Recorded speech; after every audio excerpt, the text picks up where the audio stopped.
จ้าก็บรรลุแต่ถ้าอุณหภูมิจิตใจร้อนเมื่อใดแล้วก็โอ้มีปัญหาเนาะอันนี้แหละที่มีปัญหาว่าทำไมถึงได้เกิดพุทธศาสนาขึ้นมาเป็นที่เปิ้งของเราในวันนี้จนถึงฮอดบัดเดี๋ยวเนี่ยเจ้าชายท่านนั้นทรงพระนามว่าสิทธัตถะเนาะแล้วก็เป็นถึงกษัตริย์ถ้าหากว่าบัดได้ออกบวชบัดได้ออกสู่มหาพินิจกรมเนี่ยก็จะได้ถึงเป็นถึงจักรพรรดิแล้วก็แต่ก็ใบนางขังคอใบยินดีปีดาใบบ่มีเยื่อใยไมตรีสักอย่างนะเด็ดเดียวขนาดเลยเนาะเด็ดเดียวขนาดเลยนี่เอามาอู้กันในเรื่องของพุทธศาสนาเนี่ยถ้าเราปฏิบัติตามนี้จริงๆนะมันจะเป็นพุทธที่แท้จริงเนาะเอาไปยากบางทีเขาก็รำคาญตัวเขาเหมือนกันว่าทำไมเขาเป็นพุทธล้อแหละเอาแท้ก็เบามันเหมือนมกล่อก็ได้อ่ะก็เหมือนกับว่าเพิ่นเอาเพชรเอาพลอยมาเสนอขายเขาเนี่ยถึงแม้ว่าจะบ่ได้ก็บ่หารคุณค่าของว่าคำว่าเพชรพลอยเพราะว่าเฮาบ่รู้จักคุณค่าของว่าเพชรพลอยมันมีคุณค่าบ่ใดแต่นี่มันมีค่ามากกว่าเพชรเอาหมื่นเพชรแสนเพชรมาแลกเอาพระรัตนตรัยก็คงจะผสมกันมันก็คุณพิสมัยเนาะว่าผสมกันบ่เบิ่งกันซะหน่อยเลยเพราะฉะนั้นนี่ไอ้เรื่องสมบัติภายนอกนี่ก็เรื่องขออภัยเด้อเป็นเรื่องจิ๊บจ้อยไปเลยเนาะจิ๊บจ้อยไปเลยเอาถือว่าเป็นเรื่องที่ว่าแม้แต่ว่าเงินทองกับจ้างเด้อความจริงเพิ่นท่านถามว่าเงินทองนี่มันเป็นพระเจ้าแต่กาคุณพี่สมัยว่าเป็นพระเจ้าของคนบ่มันก็เป็นปัจจัยหนึ่งแต่ว่าถ้าอู้ถึงว่าความสำคัญเงินเนี่ยมันมีค่าน้อยกว่าความสบายใจถ้าเขามีความสบายใจมีคุณธรรมอยู่ในใจแล้วเนี่ยหรือว่าเขาประพฤติธรรมเหมือนที่เพิ่นสอนมันแบบมีความโลภอยู่ในใจเขาแบบมีความอยากได้อย่างนะความอยากแบบนี้อยากได้ก็บ่อยากได้ละบ่ฮู้ว่าเฮาจะเอาไม้อย่างมาล้ำมาเหลือตายก็บ่ได้ไปตัวเนี่ยโอ้กันถึงที่สุดเนาะอันนี้มันได้อารมณ์นะได้อู้ได้หลักการและเหตุผลเนาะแล้วว่าผลที่คาดว่าจะได้เนาะเหมือนโครงการเลยก็เงินก็คือเป็นเครื่องมือเป็นเครื่องใจของมนุษย์เนาะแค่นั้นเองก็เอาพูดเอาอู้ถึงลึกๆนะแล้วทำไมมันถึงได้มีอิทธิพลถึงแก่มนุษย์ถึงขนาดนี้ก็บอกว่าไอ้อย่างที่มันเป็นบ้าเป็นหลังหรือว่าขนาดอันนั้นอันนี้ก็ไปยับยั้งมันบ่ได้เนี่ยอันนี้นี่บ่ได้ถูกนะว่าพุทธศาสนานี่บ่สามารถยับยั้งได้เพียงแต่ว่าคนที่จะต้องการให้ตัวเองยับยั้งน่ะบ่เต็มใจหรือว่าบ่พึงใจที่จะเข้าไปสู่กระบวนการของการยับยั้งแม่นจ้ะมันก็เลยไปโทษว่าเฮ้ยศาสนากระจ้าเด้อบ่มีความหมายเพราะว่าคุณบ่ทำให้มันมีความหมายสำหรับคุณน่ะมันก็เลยมีความหมายหยังเหมือนเฮาเปิ้นชวนกินข้าวบอกว่ากินเด้อแล้วเฮาบ่รู้ว่ารสชาติของข้าวเป็นจังไดแกงนี่อากาศจอยก็มักจะตายเนาะกับน้ำพริกเหมาะเปิ้นบ่ได้ชิมมาเปิ้นก็เลยบ่รู้รสชาติของว่าผักกาดจอมันอร่อยแค่ไหนแล้วก็มาโทษว่ากินผักกาดจอก็แค่นั้นเจ้าลำเนี่ยแต่เปิ้นบ่ยอมกินเปิ้นบ่ยอมกินมันว่าสิไปรู้ได้ว่ารสชาติเป็นจังไดเนาะก็เหมือนเอานำเสนอนี่แหละนะครับธรรมะที่เรานำเสนอเนี่ยมันอาจจะมีรสชาติเผ็ดพ่องเค็มพ่องหวานพ่องก็แล้วแต่มันหลายมุมมองของคนเขาเนาะเพราะฉะนั้นนี่ธรรมะที่นำเสนอเนี่ย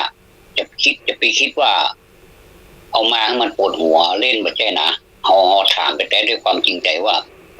ใครจะตอบยังได้เฮาบ่เคยว่านะแต่ว่าเฮาก็มีเฉลยเนาะ ที่เปิ้นเฉลยมาถูกที่เปิ้นตอบมาถูกเฮาก็ว่ามันถูกที่มันผิดตรงไหนเฮาก็ว่ากันซื่อๆเฮาบ่เคยปิดบังอำพรางเลยว่าบ่ตุ้ยใจนะว่าสิ่งนี้มันผิดแล้วเฮาไปว่ามันถูกให้มันอันนี้ก็บ่ดีนะเฮาก็จะบ่เป็นบาปกว่าเราว่าไปบิดผิวหรือว่าไปเป็นทำปฏิรูปเนี่ยเป็นธรรมสัจจ์สัจธรรมปฏิรูปเนี่ยก็คือทำให้บ่เป็นจริงไปตามนั้นเนี่ยอันที่มันมีจริงเฮาก็ว่ามันมีจริงอันที่มันบ่มีจริงเฮาก็ว่ามันมีจริงเพราะฉะนั้นก็เลยว่ามันน่าคิดนี่นะ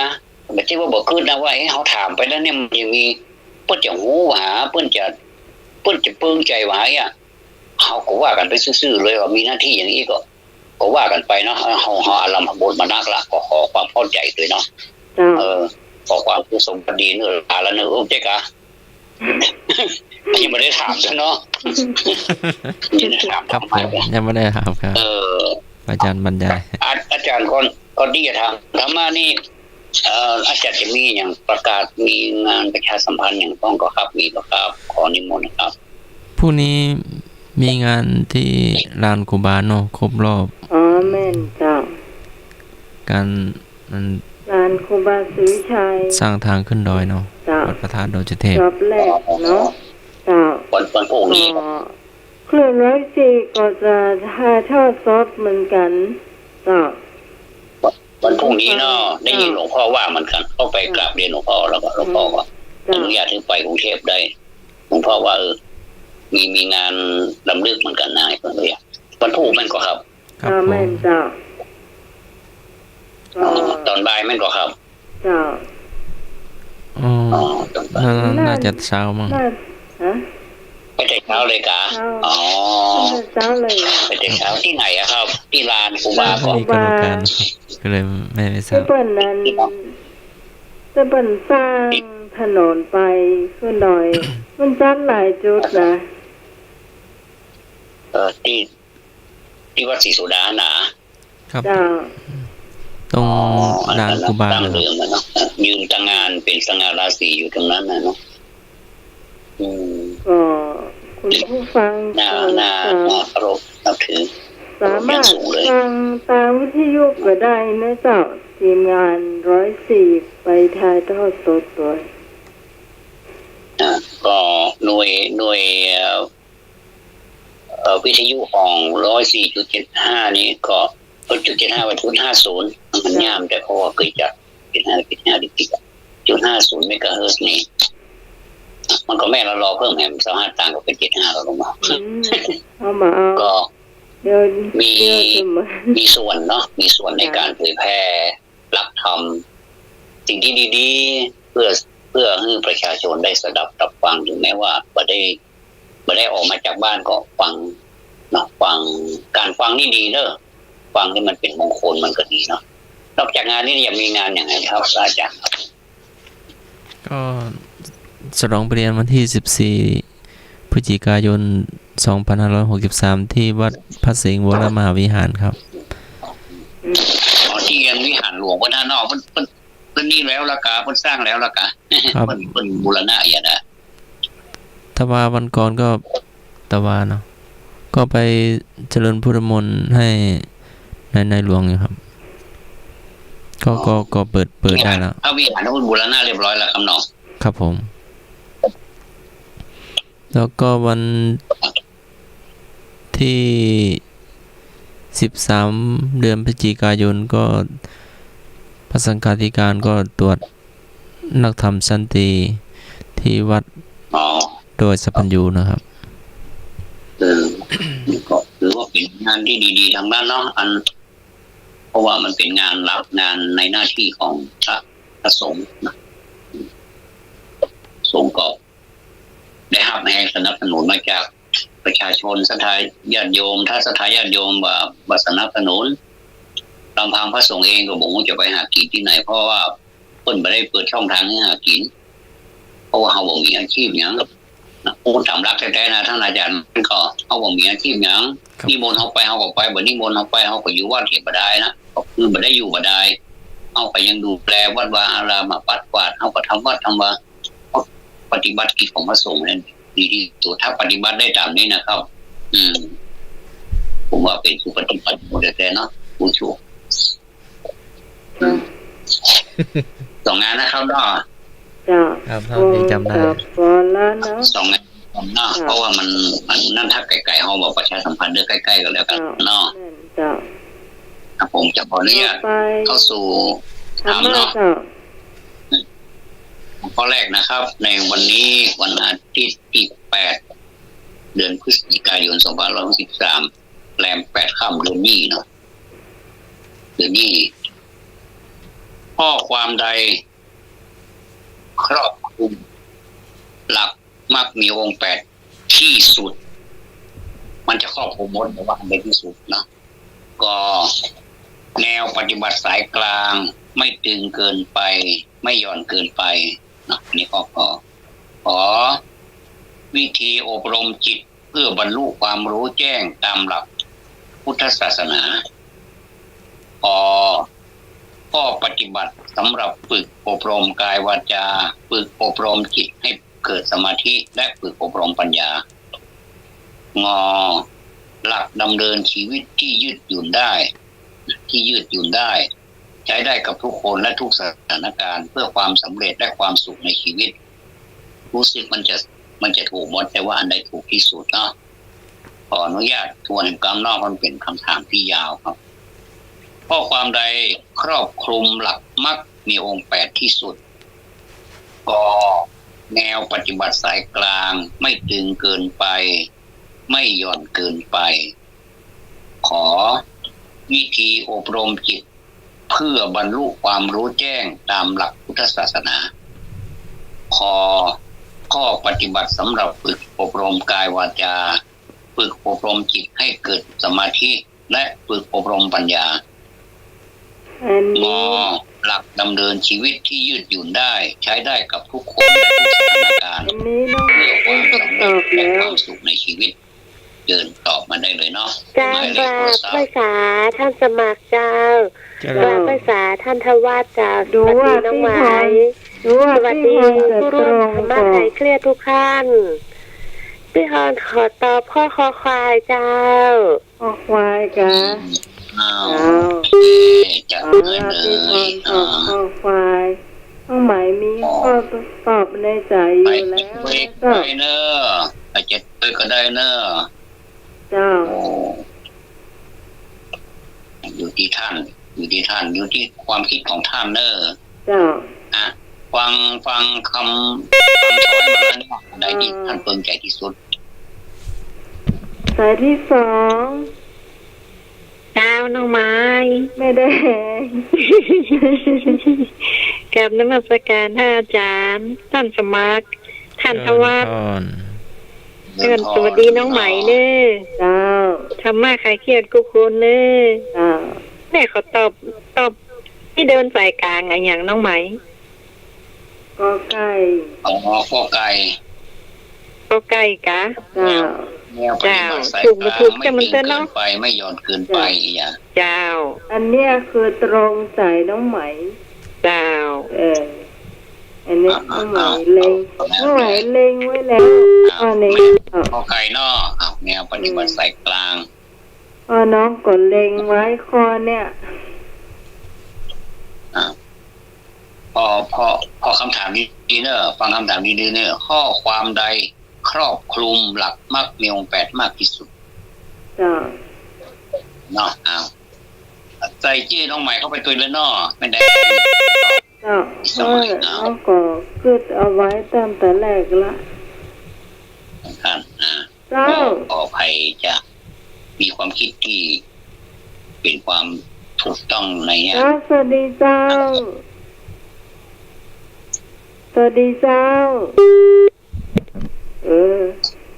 โทรมาใหม่เนอะสายนี้รุดเนอะสายรุดไปนะเจ้าโทรมาใหม่เนอะ ถ้าท่านใดบอกเข้าใจก็ขอความกรุณาเพราะว่ามันเป็นเรื่องก็จะได้ทวนกลับเนาะ เจ้า แล้วสายที่3 เจ้า สวัสดีท่านเป็นสองสวัสดีน้องหมายใครเอ่ย แม่สมศรี เจ้าแม่เอาข้าวกอไก่เนอ หนุ่มวัด ถูกบ่ถูกเจ้ามันเตอะ เจ้า เจ้า แม่สมศรีหนุ่มวัด ว่าเอา หนุ่มวัดสายหิน แม่สมศรี ว่าไปเอง เจ้า เจ้า เอาท่านใดที่จะร่วม อ้าวมีสายมา คิดเห็นแถมมาเลย มันยังมีข้อตอบที่ถูกต้องที่สุดเพียงข้อเดียวเท่านั้นถูกหมดเนี่ยแต่มันจะถูกที่สุดอ่ะ เอานี่เอาถูกหมดอ่ะแต่มันถูกที่สุด มันก็ถูกทุกข้อนะ ครอบคลุมอ่ะครอบคลุมมีองค์แปดที่สุด ครับการอาจารย์ครับพัฒวัฒน์ครับผมอาสมาครับ เจริญพร ยี่ที่สมัยนะครับ เจ้า เจ้าทุกท่านครับเอามดไปกล้าหรอเบามดบอก เจ้า มองหมด ไอ้นึกหน่อยนึก คือหมอวัน ขอ ขายปลีก ขอ วัน ค นี้ วาย หม ค อ รับ บ่ได้ เอาควาย ครับ เจ้า นี่มาได้ยกพีเพื่อนี่นะเอาไปเอาไป ไอ้ ทิ้งไปทิ้ง ไอ้ เนาะ หนุ่ยไอ้หนุ่ยตัวพี่พรเจ้า ครับ ได้เลย ไอ้นึกมาหน่อยนึก ให้มดตอบข้อไหนก็ได้ เคยพิพรเนาะ เจ้า บอกคำมาก็ได้เนาะพระอาจารย์วัดเนาะบอกเป็นคำมาก็ได้เนาะจะได้ เจ้า จะได้อู้ สวัสดีค่ะ เป็ น้ น องหมาย คำทำได้ เจ้าน มัสการท่านสมมาท่านทวัฒน์เจ้า เจริญพ ก็ดีบอกตั้งต่อก็กอไก่นะเจ้า กอไก่เนาะ เจ้า เจ้า ก็ดีมาแล้วอ้าวสายทางน้ำไหมนะเจ้าเจริญพร ไอ้นึกว่าอะไร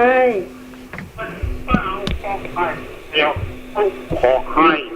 เดี๋ยวเล่นแพ้ เจ้าของไข่เนาะ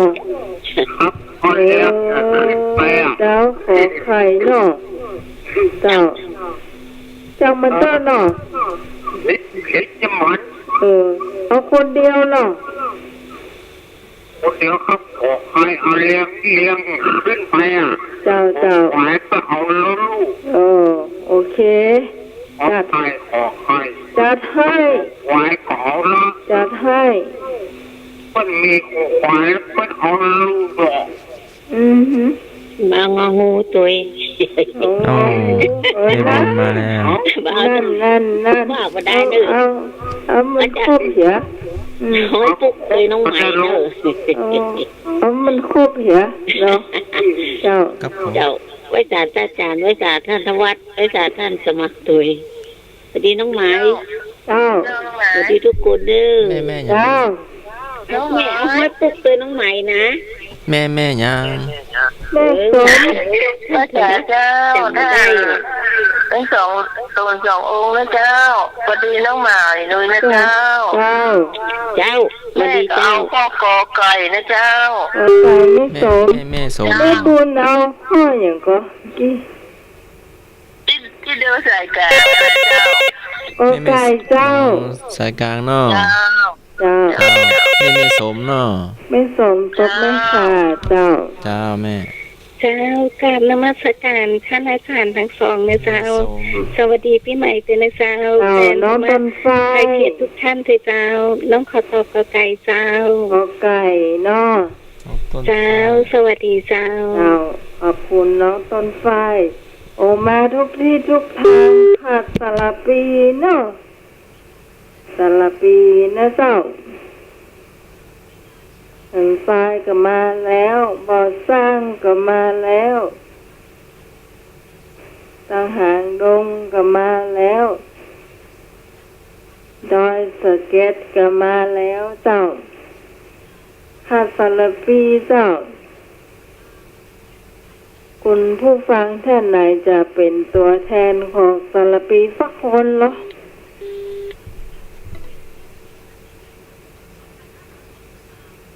อพี่ตองนะเจ้าพี่ตองก็ ครับ ก็ค่อย ครับ ถ ผ นั ม ด พอดีแม่สมโทรมาก็เลยสายดุดเลยครับขออภัยครับ อ๋อ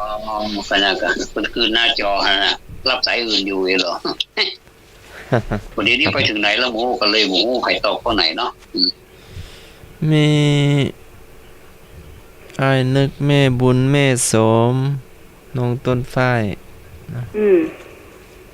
นักต้นฝ้ายอยู่ตอกข้อไหน กอไก่กอไหมไม่สม ไม่สมก็ข้อไก่ กอไก่เจ้า ไอ้ ไม่ส นึก ม ไอ้นึก ใช่ ตอบขอไข่เจ้าแม่บุญงองูเจ้าแม่บุญงองู ในบุญงองู อือหือ อ่ะแล้วก็อันไอ้นึกเหรอ ไอ้นึกขอไข่ นึกขอไก่อ้าว อ๋อครบหมดทุกข้อเลยแฮะเนี่ยนะครบหมดละ ทุกข้อเจ้า ขอไข่ของงู ครบหมดละตบหมดละแต่กอไก่นี่รู้สึกจะนักเหลือเปิ้น มาหน่อย หัวยาว เอ้ยพะเยา ไก่เหลืองกะ เจ้าไอ้เอกพะเยาอันนี้ไม่ได้ยินเสียงนะเจ้า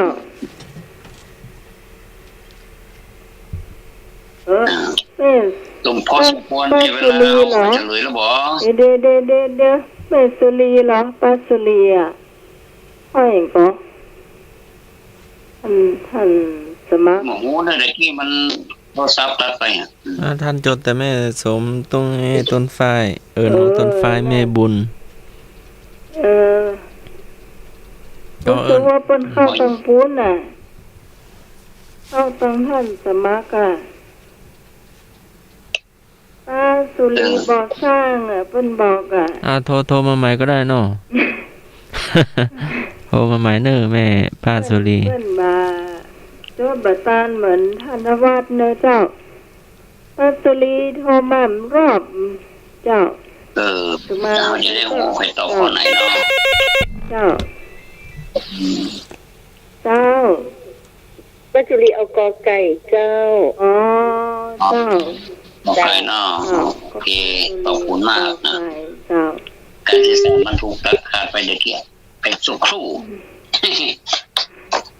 ขอบคุณมากเด้ออนุโมทนาขออนุญาตจะเลยเนาะ เจ้า เราจะมาวิจารณ์แต่ละข้อว่าทำไมมันถึงบอกครอบคลุมเนาะ อันนี้เพื่อนถามว่าข้อใด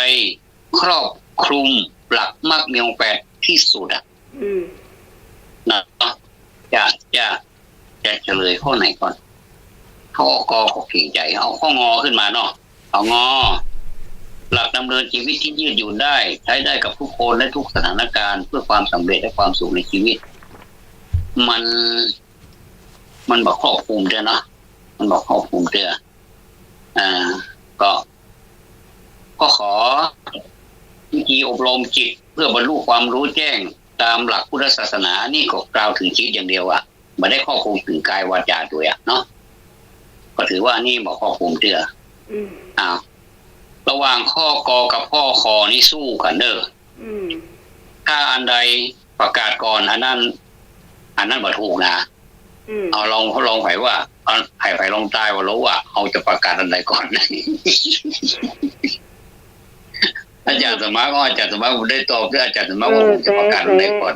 อาจารย์สมาได้ตอบ ถ้าประกาศอันใดก่อนนั้นบ่ถูกนะอาจารย์สมาข้อเนี่ยทางสายกลาง เล่นแบบนี้เลยเขาเล่นสื่อไพ่อาจารย์สมาทางสายกลางครับผมผมจะประกาศกลางทางสายกลางก่อนมั้งก็ครับอาจารย์สมาถูกต้องอาจารย์สมาให้ไป10คะแนน ถูกต้องครับที่ว่าอาจารย์สมาบอกว่าข้อกอนะมันก็บอกครอบคลุมเตื้อก็คือมันเป็น2ประเด็นแค่นั้นเองนะครับก็คือทางสายกลางไม่ตึงเกินไปไม่หย่อนเกินไปมันกล่าวแค่นี้นะถือว่าบอกครอบคลุมเตื้อนะครับเพราะฉะนั้นข้อคอควายเป็นข้อที่ถูกต้องที่สุดเพราะเป็นข้อปฏิบัติสำหรับฝึกอบรมกายวาจา1อย่างแล้วนะ ฝึกอบรมจิตให้เกิดสมาธิ2อย่างแล้วนะและฝึกอบรมปัญญา3อย่างเลยอะท่านผู้ฟังลองไปพิจารณาดูดีๆเถอะสัมมาทิฏฐิสัมมาสังกัปปะสัมมาว่าไอ้เนี่ยมันจะแยกออกมาเป็นอย่างไปอย่างแสดงว่าผู้ตอบเนี่ยเปิ้นแยกนะทั้งได้ทั้งกายทั้งวัดได้กายวาจาอันนี้1อย่างแล้วเนาะกายวาจามันก็ไปดูเนี่ยว่ามันจะแบ่งออกมาเป็นอย่างไปอย่างเนาะสัมมาสมาธินี่มันก็เป็นเรื่องจิตอ่ะเนาะสัมมาวาจาก็เป็นวาจาไงเนาะการงานชอบอาชีพชอบก็เป็นทางกายไงเนาะเพราะฉะนั้นข้อคอควายนี่จึงครอบคลุมทั้งหมดเนาะขอแสดงความยินดีด้วยอนุโมทนากับท่านที่บุกก็บอกเป็นอย่างนอไปมัดผู้โกไก่กันเป็นแถวอ้าวนะประเดี๋ยวนี้ขออนุญาตว่ามามัดผู้คอควายหมดแล้วเนาะมามัดปุ๊กเด็กมาแม่กันนี่มีพี่พรให้หนุ่ยนอกนั้นเราขออนุญาตลงมามัดปุ๊กเป็ดคอควายนี่เนอะข้อต่อไปเนาะขออนุญาตข้อต่อไปเนาะอันนี้เราพอจะว่ายากก็ไม่ยากจะว่าง่ายก็ไม่ง่ายเนาะพอดีบุคคลที่ฝึกสมาธิประจำจะมีบุคลิกภาพตรงกับข้อใดอันนี้ง่ายเนาะถามเรื่องจิตอย่างเดียวเรื่องสมาธิอย่างเดียวบุคคลที่ฝึกสมาธิประจำจะมีบุคลิกภาพตรงกับข้อใดกพูดช้าชัดถ้อยชัดคำพูดสื่อความหมายชัดเจนถูกต้อง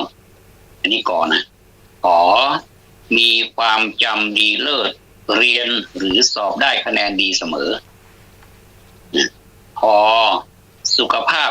ร่างกายแข็งแรงและสุขภาพจิตดีเยี่ยมและมีสติสัมปชัญญะสูงจัดระเบียบความคิดได้ควบคุมอารมณ์ได้โปรดฟังอีกครั้งหนึ่งบุคคลที่ฝึกสมาธิประจำจะมีบุคลิกภาพตรงกับข้อใดกพูดช้าชัดถ้อยชัดคำพูดสื่อความหมายชัดเจนถูกต้องขอมีความจำดีเลิศเรียนหรือสอบได้คะแนนดีมากดีเสมอน้องจะดีมากดีเสมอพอสุขภาพร่างกายแข็งแรงและสุขภาพจิตดีเยี่ยมมีสติสัมปชัญญะสูงจัดระเบียบความคิดได้ควบคุมอารมณ์ได้เจิญอันนี้ขอตอบงองูยาวก่อนละตัวตะกี้ต่อเจ้าพี่ฮอนขอตอบข้ององูเจ้าตรงกันอันนี้ตรงกันแล้วเจ้าตัวตะกี้ก็จริงที่เขาเป็นคนที่ปฏิบัติเนอะที่กันนี้เจ้าไหมโอเคแม่ตัวเอ็มคนตะกี้เจ้าไม่จำเป็นข้อนี้ง่ายเลยตะกี้นะนี่เจาะไปที่สมาธิอย่างเดียวเนาะแต่ที่ควบคุมอันนั้นนี่ยากหน่อยต้องแยกเนาะมาเลยสายที่2เจิญท่านใดจะเป็นสายที่2เจ้าจ้ะสายที่2ไม่แดงหรอพี่พรไม่แดงสายที่3แล้วเนี่ยเจ้าได้ยินกับเจ้าได้ยินเจ้าไม่สีเอาข้ององูแม่สมศรีเจ้าหนุ่มวาดสายหินเจ้าวัดเจ้าถ้าใครหัวดีนี่ซื้อพี่พรกะนี่แม่แดงโทรเข้ามากระบอกห้องเหมือนกันแม่แดงคนที่2อันนี้คนที่3แล้วตะเกียอันนี้สายที่4เจ้าคอควายครับถามว่าแม่แดงก็โทรเข้ามากะเจ้าแม่นไอ้หนุ่ยตอบว่าจะได้คอควายครับผมข้อควายนี้ว่าจะได้หน้าอกแดงปลุ่งแข็งแรงจะเข้าลำอ๋อหน้าอกแดงปลุ่งครับเดี๋ยวคนเนาะพี่พรภาษาแรกนะฮัลโหลแล้วก็ไผเจ้ามักพวกงองูทุกคนนะครับเจ้ามักพวกงองูเจ้าไอ้เด็กมันเล่นโคควาต้องอกแดงเปรี้ยง แดงกว่าเรื่องเรื่องมันดูแดงกว่าเรื่องเป็นหน่วยไม่เก่าแดงกว่าเรื่องพวกนี้เขาลอมบอก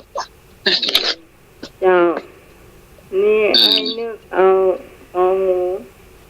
สายแรกที่พรเนี่ยเจ้าสายที่สองไม่แดงเนี่ยเจ้าสายที่สามไม่สมศรี นักแดงเพื่อเราข้อไหน โอ้ ไม่สบสีข้ององูเนาะ ฮัลโหล เจ้า ก็เรียกงงเจ้า รับสายนี้เนาะ แม่ น้องไหม เจ้าง งูเจ้า อสุรีเนาะ เจ้า เจ้า ไอ้สุรินทร์นี่ไอ้หนุ่ยเอาคอควายไอ้นึกเอางองูมาน้องต้นไฟมาเลยแม่บุญมาเลย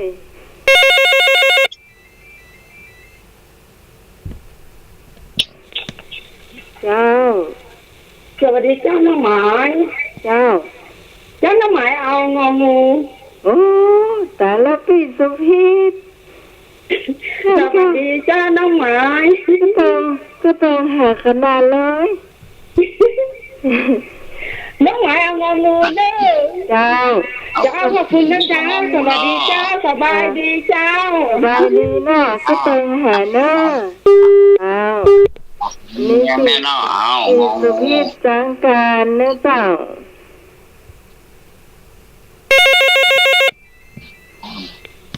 รับสายนี้ท่านจะเอาข้อไหน เจ้าใช่ไหมเขาตอบงู งองูน้องต้นไฟนะเจ้า ไม่พอสีท่าบัสบายเสียง เสียงชัดเจนสบายสวัสดีเจ้า เจ้า เอารับสายนี้ วัดปุ๊บตัวน้องไหม วัดปุ๊กเจ้า ข้อเก่าตะกี้น่ะเจ้า ไม่มูล เจ้า ข้อเก่าตะกี้กะ เจ้า เอาพูดข้ององูเนาะ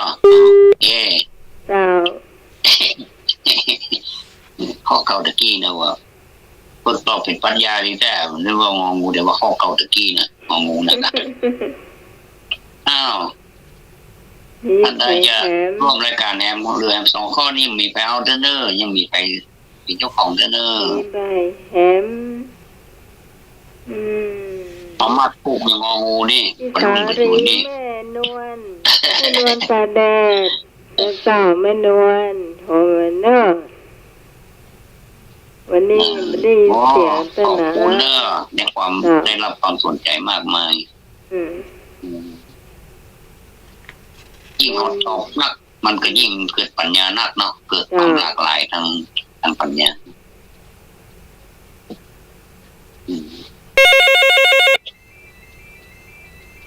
โทรเข้ามาเนอะสวัสดีเจ้า เจ้าน้องหมาย เจ้า ไม่สูงก็ข้ออย่างข้ององูอย่างน้องหมายนั่นนึง สมมา แม่สม ของงองู วัดตู้แข่งกันเนาะน้องหมายเนาะ ข้อมกรรมเนาะ เจ้า คราวนี้บัตเต้าเนี่ย งองูนักงองูเนี่ยนะ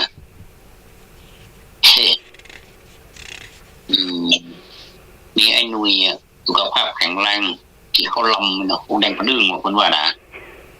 ก็แล้วแต่มีท่านอื่นก็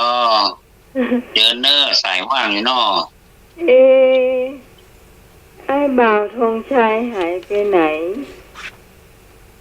ธงชัยไม่อ่อนเลยเจ้าแล้วปีตองบาบงสารปีนะเจ้าหายไปไหน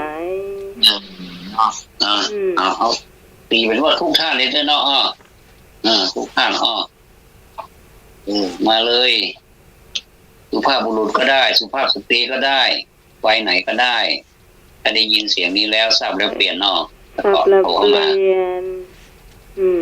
ออกมาเลย ทางโรงพยาบาลลานนาเจ้า ก็ได้มาเข้ามาเลยร่วมกันเนาะร่วมกันจันลงคำสอนผู้ใดเจ้าไว้เนาะ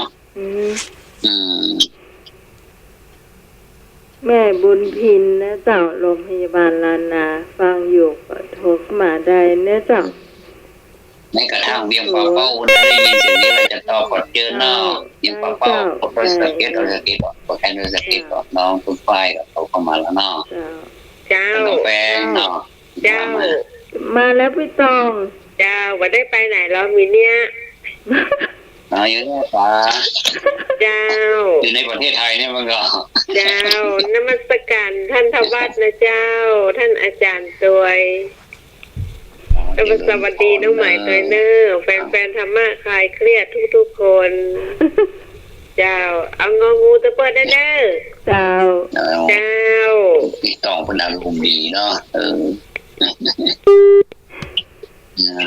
พี่ตองนี่เสีย ค ง นใจ ใส ดี แล้ว ฟังน้ำเสียงก็ถึงหูเราว่าใจดีเนาะ เจ้า อ้าว ก็ชอบทำบุญนะ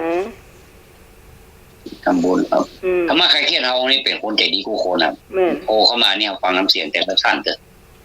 จะบอกมีใคร เป็นคนขี้ไข้หัว ก็บอกว่าเลยเป็นอานิสงส์ที่เราทำลงธรรมะของพระพุทธเจ้าไว้กันหาจะมีส่วนเนาะ เจ้า ทำให้จิตใจเราอ่อนนุ่มละเอียดเนี่ยเราก็เลยกลายเป็นคนขี้โคนเขาว่าอย่างกันเขาก็ถือว่า แล้วไปเยอะเนี่ยถือว่าเขาเข้าใจกันเนี่ยมันก็มาโหดอะไรนะ เจ้า ท่านต่อไปมีอยู่ก็เดี๋ยวนี้ รู้สึกว่าน่า เขา เจ้า ขอเป็นกำพร้าเนอะ ไว้เป็น มี กับ ข้อ พระ หนึ่งท่านนงนั้นข้ององูมัดถ้าเลือกสร้างนี่เป็นคะแนนเป็นเอกฉันท์ให้เธอเนาะ ชอบน่าจะใครชอบเนี่ยเนาะไม่อยากนะ มีก็ฮะ ถ้าเป็นเรื่องสร้างน่ะไม่อยากเลย ส่งคะแนนได้เลย แล้วก็อันนี้นี่บัดนี้นี่จอแล้วเนอะเอาเฉพาะวันที่ฝึกสมาธิประจำเนี่ยจะมีบุคลิกภาพ ตรงกับข้อใดนั่นเองเนาะ เจ้า แต่ตะกี้นี่ข้อแรกนี่โม่ซื้อกินยากเลยแต่ก็ผ่านมาด้วยดีนะ นำโดยพี่พรคนแรกเลยนะเรามาให้หนุ่ยถูก2 ท่านเลยแสดงว่าแน่ของ เอาละ สิก็แน่ เอาละบอ เอาละ เอาละเนาะนาฬิกาออกมาแล้วเนอะกลิ้งละหมดเวลา ขออนุญาตเฉลยเนาะ เจ้า บุคคลที่ฝึกสมาธิประจำต้องฟังเสียงมันเลยนะประจำไม่ใช่สมาธิวันนี้ฝึกวันผู้ฝึกนี่นะต้องประจำทุกเวลาทุกวัน จะมีบุคลิกภาพตรงกับข้อใด อันนี้หมายถึงว่าผู้ฝึกสมาธิสมบูรณ์แล้วเนาะจะมีบุคลิกภาพดีเลยพูดช้าค่อยชัดคำพูดสื่อความหมายชัดเจนถูกต้องอันนี้บ่ถูกนะเพิ่งมีไปเอาได้พอใครมีความจำดีเลิศเรียนหรือสอบได้คะแนนดีเสมออันนี้คงมีใครเอาเนาะรู้สึกคำตอบจะแคบไปเนาะพอควายอันนี้มีคนเอา อาจารย์สมัครลงตายว่ารู้ว่าคนใดเอาเนี่ยคอควายเนี่ย มาลงที่อาจารย์สมัครมันคนนี้เซอร์ไพรส์บิ๊กเซอร์ไพรส์ อาจารย์สมัครลงตายว่าร้องคอควายไปเอา ไอ้นึก ใช่ ฮะ ให้หนุ่ยฮะให้หนุ่ยเอา เนี่ยเอานอกให้หน่วยสุขภาพแข็งแรงก็ถูกนะโอ้คนมีสมาธินี่มันจะมีความมั่นคงทางจิตใจเนาะแล้วก็สุขภาพจิตดีเยี่ยมอันนี้ก็บัดเทียงกับแม่นหน่อยเนาะแต่คำตอบมันบัดถูกเนาะก็มันเหลือข้อเดียวข้ออย่างอาจารย์สมัคร เหลือข้ออย่างบ้างครับ อาจารย์สมัครก็เสียฟองเหมือนละที่ผมจะเลยก็คอมาแล้วมันเหลือข้ออย่างข้องอ งองูมันปลูกเนี่ยเป็นแถวไว้เนี่ยแต่ใส่เมียงเนี่ยขอแสดงความยินดีด้วยเนอะโอ้โหกันสนานนะเนอะ ถูกต้อง คือมีสติสัมปชัญญะสูงเนาะจัดระเบียบความคิดได้อันนี้คือ อานิสงส์ของการสมาธิประจำนะครับ แล้วก็ควบคุมอารมณ์ได้เนาะคนที่มีสมาธิสูงนี่จะบอกว่าไปง่ายๆถ้าว่าก็ว่าเจ็บในนะก็คือว่าคือคิดอ่ะ ไม่ได้ว่าตรงๆอ่ะไม่ได้ด่าแบบอนุสาวาสหรือว่ากรรมหยาบกรรมแต่ว่าเขาสังเกตพอคนที่เปิ้นมีสมาธิแล้วคนที่เปิ้นแบบเป็นผู้นักปกครองคนเนี่ยนะอาจารย์ท่านผู้ฟังทั้งหลายรวมทั้งน้องใหม่เลยเนาะว่าเวลาเปิ้นอู้เนี่ยเหมือนเปิ้นบ่ด่าเอาก็เหมือนก็แต่ความจริงมันด่าไหน หมดเปิ้นบ่ด่าเอาอ่ะป้ากับข้างหัวโอ้เผื่อไปขึ้นที่บ้านเห็นว่าบัดเดียวได้โดนด่ามาลูกอยู่เดี๋ยวนี้เนาะไปขึ้นได้อ่ะแต่ก็บัดน่าจำนะก็คือเปิ้นแบบสุภาพอะด่าแบบสุภาพอันนี้ก็ข้ององูเนาะขอแสดงความยินดีอนุโมทนาทุกท่านเด้อจะมีข้อสามวันนี้แถมหนึ่งข้อเจ้ามาต่อเนาะวันนี้บอกฝันให้อาจารย์ธรรมะแล้วเนอะครับอีกคนเดียวเนอะพระอาจารย์บังอาจอาจารย์จะได้จำวัดเดินทางเนาะเอาละต่อไปเป็นเรื่องของโอวาทเอางี้ดีกว่าบอกโอวาทละโอวาทนี่มันยาวลงไปเอาตามคติพุทธศาสนาเนาะอันนี้เป็นคำถามตามคติพุทธศาสนาบ่อเกิดของการทำชั่วคือข้อใดตามคติพุทธศาสนาบ่อเกิดของการทำชั่วคือข้อใดก็โลภะโทสะโมหะขอตรานีพยาบาทอคติคอพูดเท็จพูดส่อเสียดพูดคำหยาบพูดเพ้อเจ้องอเที่ยวกลางคืนเล่นการพนันดูการละเล่นพบผลชั่วเป็นมิตรตึงดีสักอย่างเนาะแต่ว่าอันใดที่มันถูกที่สุดกันตามคติพุทธศาสนาบอกเกิดของการทำชั่วคือข้อใดกโลภะโทสะโมหะขอตรณีพยาบาทอคติพูดเท็จพูดส่อเสียดพูดคำหยาบพูดเพ้อเจ้อเที่ยวกลางคืนเล่นการพนันดูการละเล่นพบคนชั่วเป็นมิตรเจอได้เลยเนอะเอาเจ้าก็ไก่เจ้าถ้าสมัครเอาทุกข้อทุกข้อบนหนีมันจะครอบคลุมแล้วก็เอาทุกข้อเอาแค่งงไปแล้วแม่ขอข้อคอควายเจ้าคอควายแม่สมศรีเจ้าน้องหมายจำเล่นบอกเทรนเนอร์ว่าไปเอาข้อไหนนะเนอร์บอกเทรนเนอร์สมศรีคอควายสมศรีเอาสายที่สองเชิญมาเลยเจ้าพี่พรขอตอบข้อกอไก่เจ้าไก่เนาะเจ้า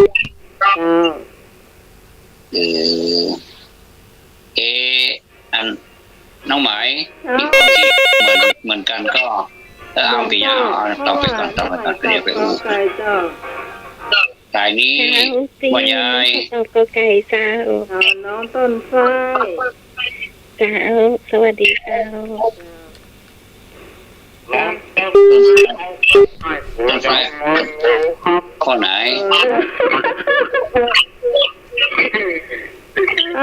เรื่องสาวงงมาตุ้ยน้องต้นไฟเนาะฟังใครรู้หน่อยนะ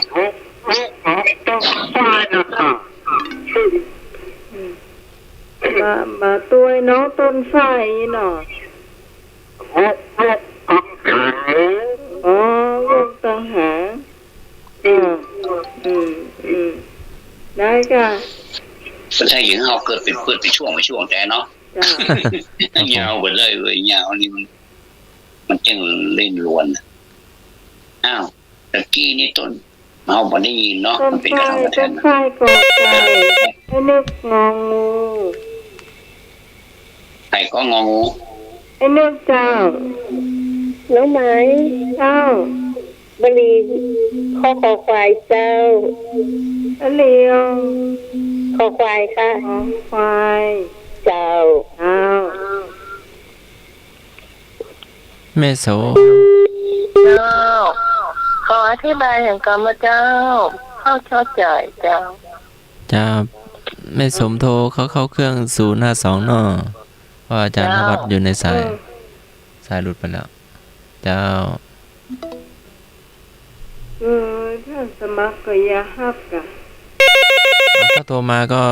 หลุดไปเลยไงไลน์ก็หลุดไปเลย ตี สู้มือถือไม่ไหว ตีรุด เจ้าแต่ไลน์ก็หลุดไปเลย น้องหมอยเจ้าคอควายตีเจ้าเจ้า ไม่สมให้พระอาจารย์ธวัฒน์ทวนคำถาม สมมันยังมันได้ตอบเตื้อแล้วก็ปีสุพิตเอาคอควายนะเจ้าปีสุพิตจังการ แล้วก็ไอ้แหม ไม่สมบันอยากฟังคำถามสักรอบ ไม่สมอยากฟังแหมรอบ ฟังที่กันเนอร์ตามคติพุทธศาสนาบ่อเกิดของการทำชั่วคือ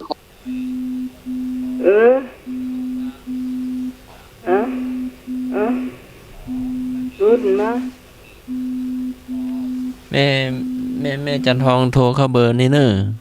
พระอาจารย์ธวัฒน์อยู่ในสายอยู่ คือต้องบอกเพิ่นว่าเขาโทร052จ้ะ ก็ตอนนั้นมันเหลือโทรศัพท์เครื่องเดียวก็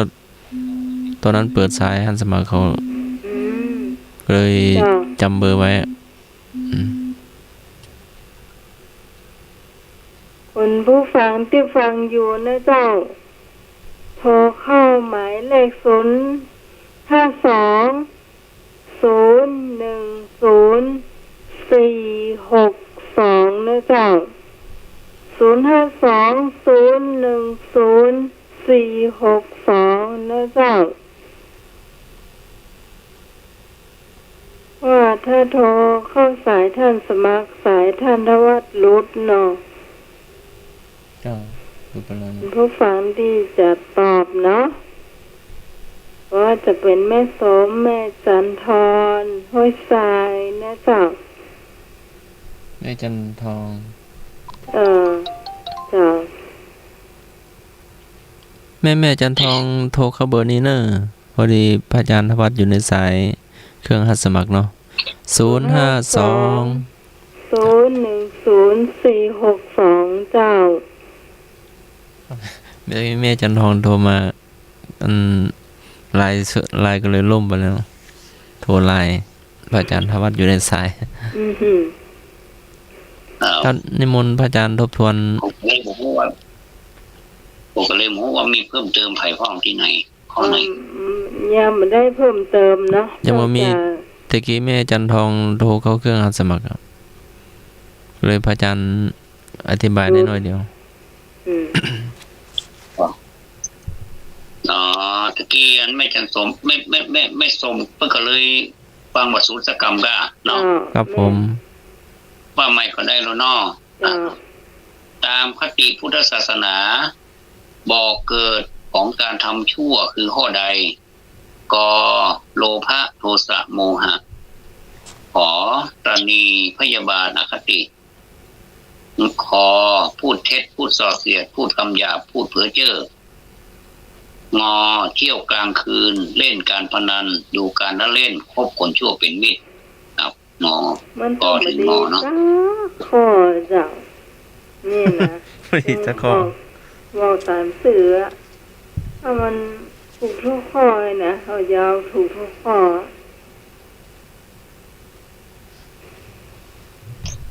ได้คำตอบแล้วโทรมานะเจ้า052-010-462เจ้า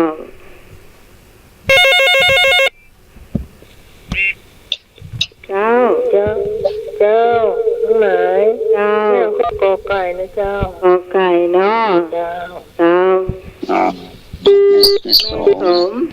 กอไก่ไม่สมซบไม่ขาเจ้าได้คำตอบแล้วแม่จันทองโทรมาเบอร์นี้เนอะ 052 010 462เน้อ เจ้า มาเลยมาเลย ครับผม เจ้าไอ้หน่อย บอกใครครับ ฮะ บอกใครครับ ฝ่ายเนาะ ครับ ไปนะสนีพยาบาลอคติเนาะเอา จัดให้ โอเค ให้ ให้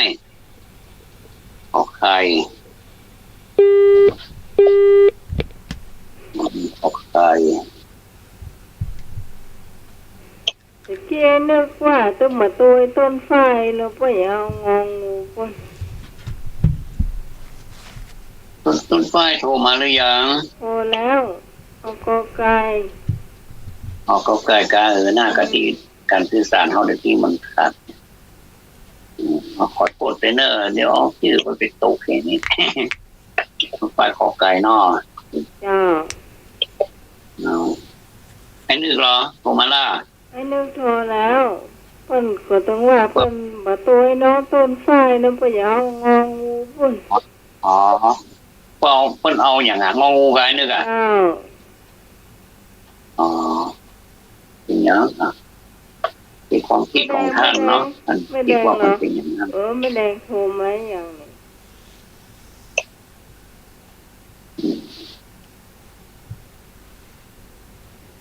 ไม่แดงยัง ไม่แดงยัง เจ้าต้องกำหา โทรมาเนอะ บอกมาตีตองเหรอไอ้พงหายไปไหนวะเนี่ยมันสบายอย่างกันก็ว่าไปธุระที่อื่นก็เลยมันนับมาได้ เจ้า เจ้า เอาตึกน้องไหม ก็ไก่ เจ้า ออกไก่นอกเงี้ย เจ้า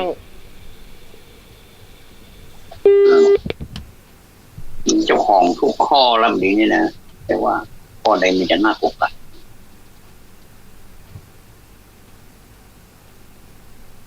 มันมีใครแล้วบอกพอสมควรเก็บเวลาจะใช้ยันโตแล้วเนอะ ที่ตรงเนาะ อาจารย์โต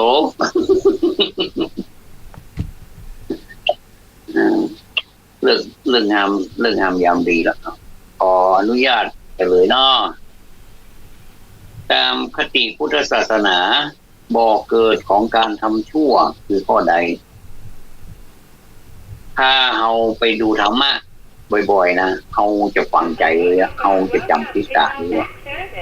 ที่มันเป็นต้นขั้วของการทำความชั่วทั้งปวงนะมันก็คือข้อเนี้ยข้ออื่นมาตอบแล้วเนอะเอาข้อตอบที่ถูกที่สุดเลยเนอะตอบเลยเนอะเพื่อรักษาเวลาเนอะข้อกอไก่ถูกต้องเนอะโลภะโทสะโมหะเนอะ จ้า โลภะคือโลภอยากได้โทสะคือความโกรธโมโทคือโอที่โคตรที่โคตร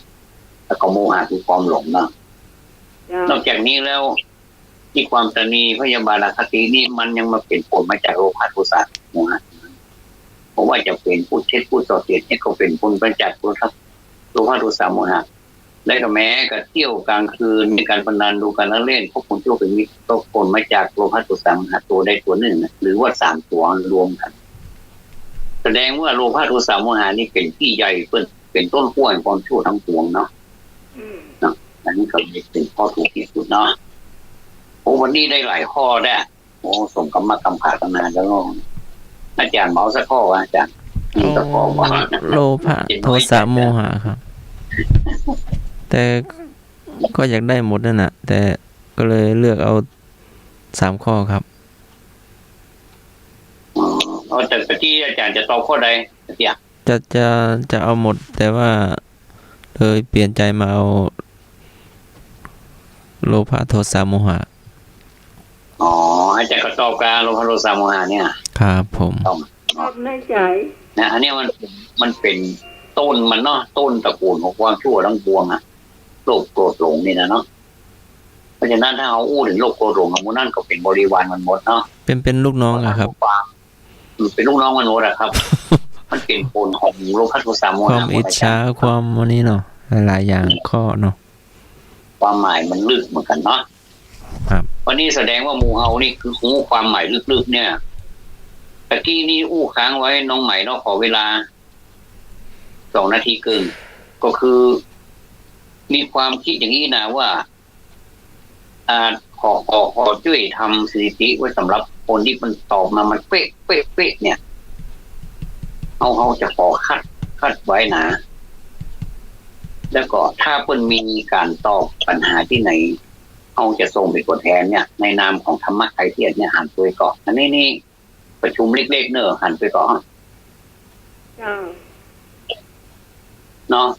แล้วโดยที่หมู่เฮาเนี่ยช่วยกันเป็นสปอนเซอร์นะคนอู้นี่จะออกนักหรือเปิดเพราะว่าเป็นต้นคิดถ้าว่ามีไฟเป็นสปอนเซอร์ก็จะเป็นสปอนเซอร์เองอะเราด้วยความศรัทธาเนาะด้วยความว่าเพิ่นมุ่งมั่นแล้วก็ศึกษาจริงๆใจเนี่ยเขาก็เพิ่นถึงตอบถูกไงแสดงว่าคนที่ตอบถูกเนี่ยถูกไหมท่านเนี่ยคนที่ตอบถูกไม่ได้ว่ากันนะแต่ว่ามันเป๊ะเนี่ยเขาก็แปลกใจทำไมมันเป๊ะอะนะน้องใหม่คิดเหมือนกันก็ทำไมเพิ่นถึงเป๊ะอ่ะอย่ามาเป๊ะแต่ว่าเก่งเนาะแล้วแต่ว่าทุกคนก็เก่งนะแสดงออกมาเนี่ยคือมันเป็นความคิดของเปิ้ลไหมแต่ว่าเราจะยึดตามเนี่ยตามหลักการนี้ว่าข้อใดที่ถูกต้องที่สุดเราว่าตามนั้นอย่างคือเขาจะส่งดึงทีมเลยเอามาประกวดกันเองเขาจะสดเขาจะมีการเอาสดเตื่อยนะ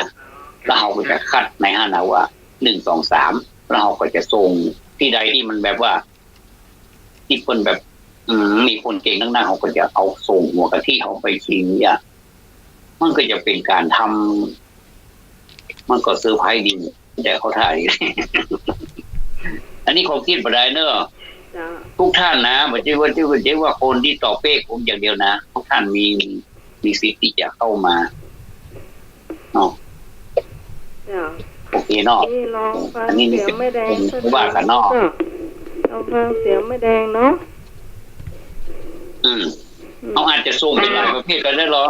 ประเภทนี้ประเภทเล่าเที่ยเนอะย่ะเอาส่งให้นุ้ยเขาประกวดเนี่ยเนาะสมมุติเนาะนี่ประเภทแล้วเนี่ยอย่างก็ก้าวมาเก้าเว้ยเนาะประเภทนี้ทำอาหารเนี่ยเขาก็จะทุกประเภทหรอกทำอาหารหน่อยอาจจะเป็นจริงกันในหมู่เดียวกันนี่แล้วก็เอาคัดเอาที่คนชนะในหมู่เดียวเนี่ยเอาไปจริงเนี่ยมันค่อยแพร่ขยายไปแห่งทางหนึ่งก็มาจากธรรมะไคเทียนี่นะเอาเบื้องมันอยู่แค่นี้นะอันนี้เดียวไม่แดงอยู่ในสายอยู่เนอะนั่นก็ไม่แดงแม่จะโอ้เจ้าที่ท่านจะมาเป็นมือไหนก็เราจะพยายาม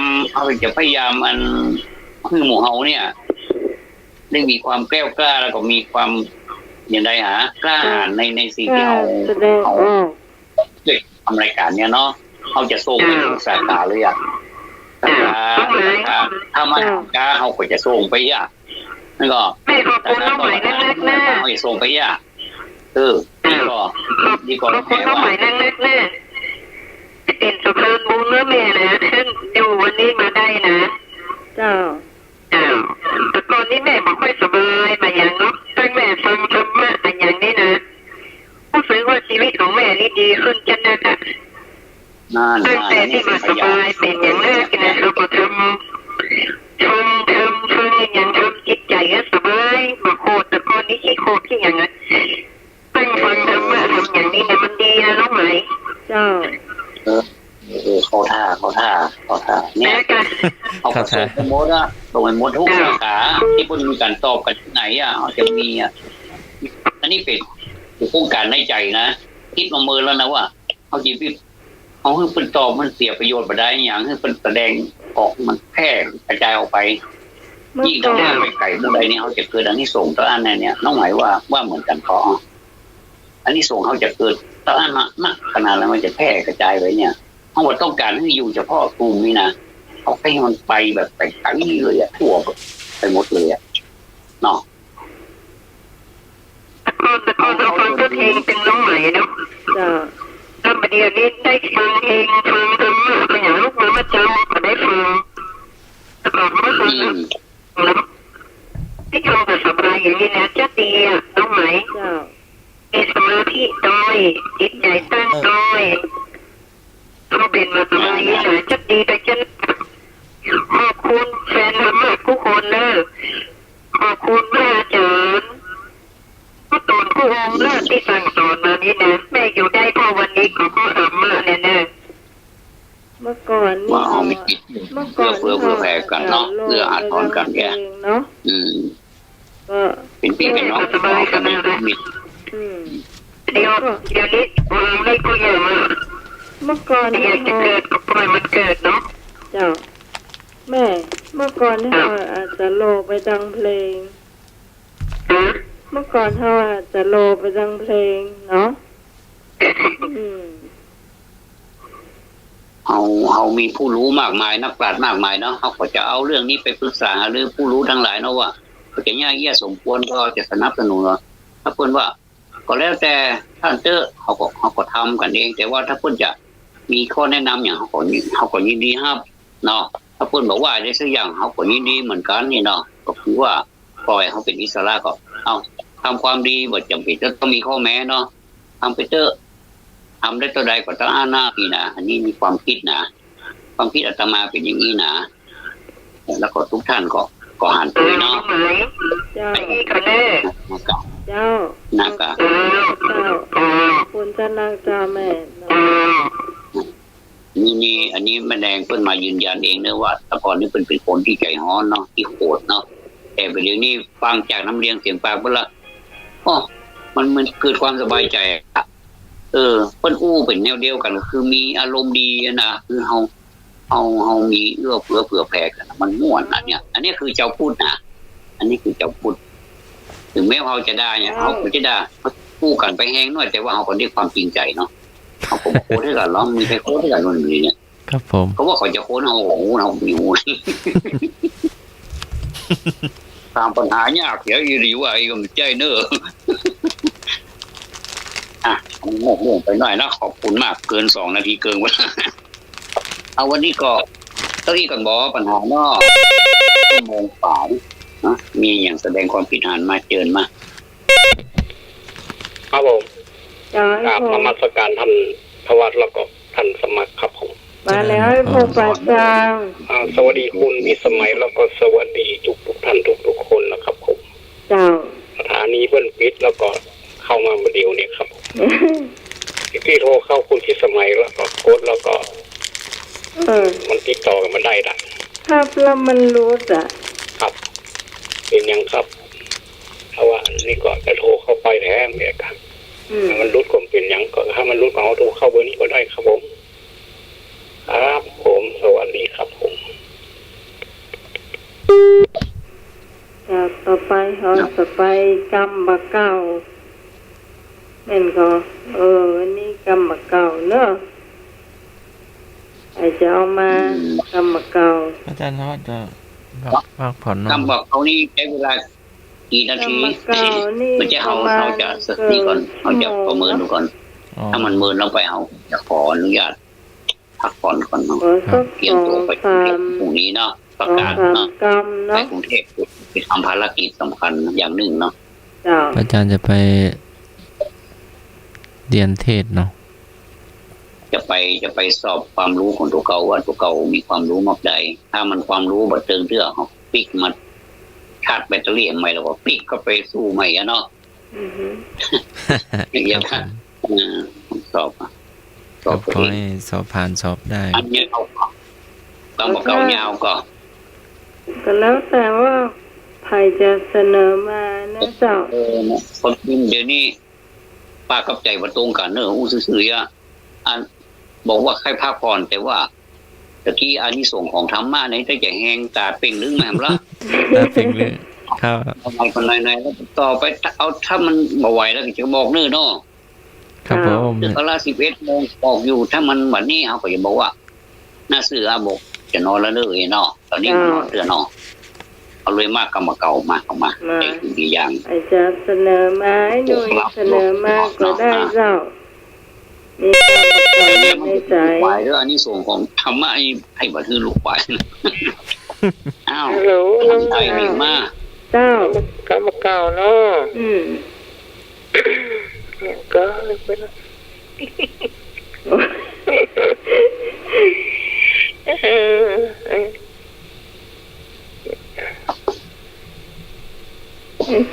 อันผีหูกำเพดบกุเตนหูกำแก่อย่างเจ้าอย่างก็ผีหูกำเพดบกุเตนหูกำแก่ผีหูกำเพดเจ้าบกุเตนหูกำกาเจ้าหมายความว่าจะใดหมายความว่าจะได้เจ้าโอ้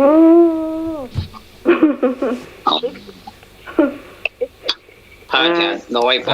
คนเนาะแก้ได้นะเนาะหรือว่าทางสันติธรรมมาแก้ได้นะเนาะการนวัดท่องไปได้เลยเจ้ามวนอยู่นะเจ้าฟังแม่เปิ้นว่านะว่าใหม่แล้วแม่อาจารย์นวัดท่องไปเตี้ยเจ้าอยู่ด้วยกันในเจ้าม่วนอยู่เจ้าขอบคุณครับตาเป็นเรื่องมันแล้วแม่ตะกี้นี่สีจะให้รับอันนี้ส่งธรรมะนี่แม่แล้วเลยเป็นยาได้เนาะยาตาเป็นเรื่องมันแล้วก็อย่างใหญ่บ่ได้ฉันกาแฟเนาะมันเป็นเรื่องเองเนาะไม่ได้ฉันกาแฟเป็นคนเดียวเพิ่นว่าฉันกาแฟฉันเข้าไปฉันกาแฟครับฉันก็กระทิงแดงต้องให้หรือกาแฟฉันน้ำบาดาลครับฉันน้ำบาดาลใครจะตอบได้ตอบมาชี้แจงอะไรช่วยตอบคำนี้ก่อนเนาะกุเตศหูกำกาอันแรกนี่พอได้นะอันที่บอกกุเตศหูกำกานี่นะนี่เลิกเคยผีหูกำเพดนี่มันก็ว่าได้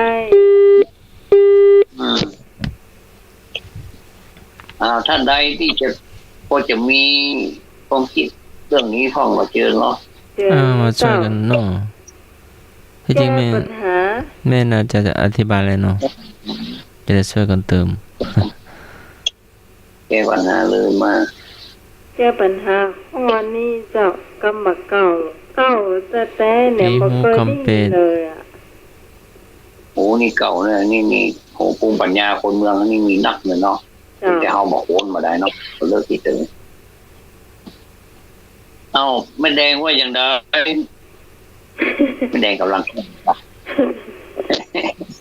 ผีหูคำผีโอนกันมารับก็ทีแรกจะลาพักรับแล้วนี่มารับแล้วผีหูกำเพดม่วนใจนะโอ้แล้วม่วนใจนะผีหูกำเพดมันก็เตะหูกำกาอย่างผีเข้าใจผีมั้งถ้าจะให้ผมแก้นี่ผมจะแก้ข้อแรกนะแต่ว่ามันก็เตะกับกานี่นะมันยังแก้ไม่ได้เลยพอจะงูนะผีหูกำเพดเนี่ยหรือว่ามะละกอตำตาเนาะผีกับเพดนี่มันมาที่เดียวกันหรอกครับมันกับคนลองว่ามาหรอครับลองว่าเลยลองว่าหรอข้อแรกนี่ทำนองคล้ายๆเดียวกันเนี่ยมีความคิดเหมือนกันนี่อย่าสมมติว่าผีหูกำเพดนี่หน่อยว่าเอาไปลักของเบิ้ลบ่บักสมมติเราก็เป็นเกี่ยวกันเนาะมาว่าดีในนักผีหูกำเพดแทนที่มันจะห้ามเพื่อนมันบอกห้ามมันเนาะโอ้ดีเลยลักของเพื่อนถ้ามันเพื่อนมาลักของเขาเพราะเราเขาคนนี้เขาโกรธเจ๊กายแต่กระตั้งโคตรกระตั้งมองทรัพย์สมบัติของหมายของมันเนาะเพื่อนก็หิ้หายหิ้ตายเลยคิดไปลักของเพื่อนนี่อย่างเงี้ยแทนที่มันจะบอกเพื่อนมันนี้เนาะมันหูกำเพดไปไอ้นั่นก็เป็นผีนั่นก็เป็นเพดไปด้วยกันหมดโดนเนี่ยเป็นผู้นั่นก็พวกไปอยู่ในห้องขังวุ้นวุ้นโอเคเตะหูกำกาโอเคเตะหูกำกานี่ตอบยากเลยให้ได้เปิ่งไม่แดงกันแล้วพ่อแรกก็ได้ก็ยังปู่รู้หูนี่เจ้าหรือว่าแม่จันทองว่าจันทรทองพูดน่ะห้วยสายสันกระแปงนึกว่าโทรเข้ามาไม่จันทองมา02010462เจ้าต้องหมายเจ้าไปยังก็กำกาเพศ บอกก็เป็นหูกำกา หูกำกามันไปด้วยกันมาได้กันน้องใหม่สีดำกับสีส้มถ้ามันสุกอ่ะ ว่ากาไม่ซักก็เต็ดแม่ก็ได้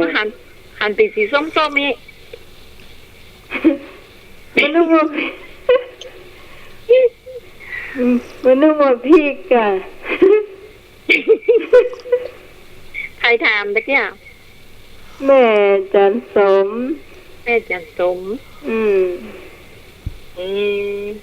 ไปคนละสีค่ะน้องใหม่เนาะไปคนละได้ค่ะจันสมก็ถามเลิกกันนะน้ำเลยเนี่ยจ้าเขาฟันหมดมองเดี๋ยวแม่จะฟังต้นตอบเด้อจ้าแม่ก็คืดบอกออกนะเจ้านักกะมาเปาะกันมาใครนี่พญาก็มาเปาะกันว่าถูกจังมันมันถูกจะเดินต่อมาเสลือเจ้าเหมือนปกติของกำกานี่เอาลองความบ่น้องมกยานวันก็นานนะก็นานกับวันก็นานกับวันก็นานกับวันก็ทาไม่รู้เรื่องนานวัดกับสถางูกำกันนะเนี่ยจะมีกระตวงก็อย่างก็ทับได้ส่วนกันเนี่ยตีแต่งกระตวงก็ตีแต่งเนี่ยการนั้นการนี้จะมีสถามาฮับกำเนี่ยแม่นรู้เลยครับ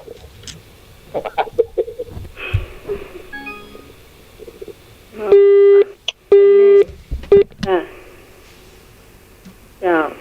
ไอ้หนุ่ยก็ใหญ่อ่ะไอ้หนุ่ยหวานเหมือนพวกปู่จานกับศรัทธาชาวบ้านเนี่ยเวลาจะมีต้นแปลงสตวงละกันปู่จานก็จะไปส่งสตวงยาก้าเจ้าเคยเด่นของกำกับเนี่ยเจ้าเป็นหูกำกันนี้หรอหูกำกันหรือว่าผู้เจ้า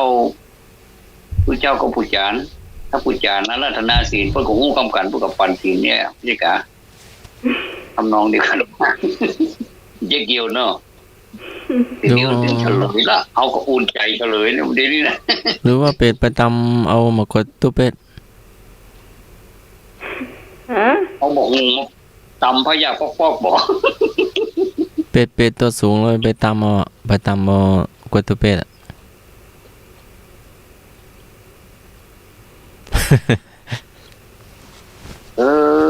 ผมเข้าใจแหมยางอาจารย์ผมว่าเวลาบกเต็ดมันสุกมองให้กามันหันใส่มันก็มาซับกี่ดีกามันมูกำกันนี่กะถ้ามันหันสีเขียวแสดงว่ายังมันสุกเด้อถ้ามันสีแดงสีออกเหลืองแดงแล้วเนี่ยสุกแล้วมันก็เลยไม่ซับกี่ดีกามันหูกำกันนี่กะเป็นไปได้ก็มันตามันต้องกดตัวเป็ดสุกเนาะนอกก็เต็ดสุกนะครับถ้ามันแบบพวกแรงแห้งก็มองเฮิมนี่ก็อยู่ก็โจดอะไรมันก็เหมือนนี่ก็มอยปากครับเนาะมันก็เหมือนนกเอี้ยงนะเนาะนกเอี้ยงหันก้อยสุกเลยเนาะมันลุ่มมันอ่ะเป็นไปได้ไม่สมมาช่วยย้ายพงไอ้พงก็เกิดจะเก่งเนาะไม่สมโทรมาเลย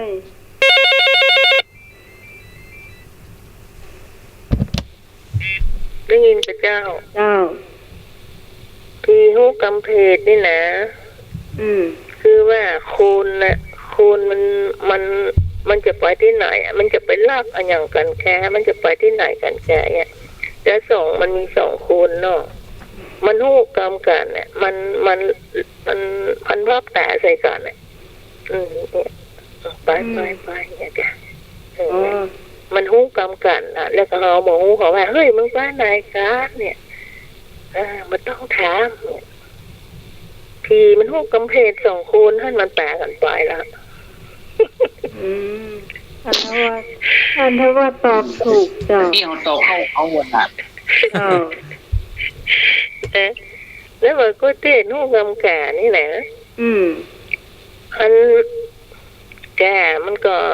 มันดูบุกเต้นเนาะโอ้กุเต้นนี่มันสุกอะไรอ่ะ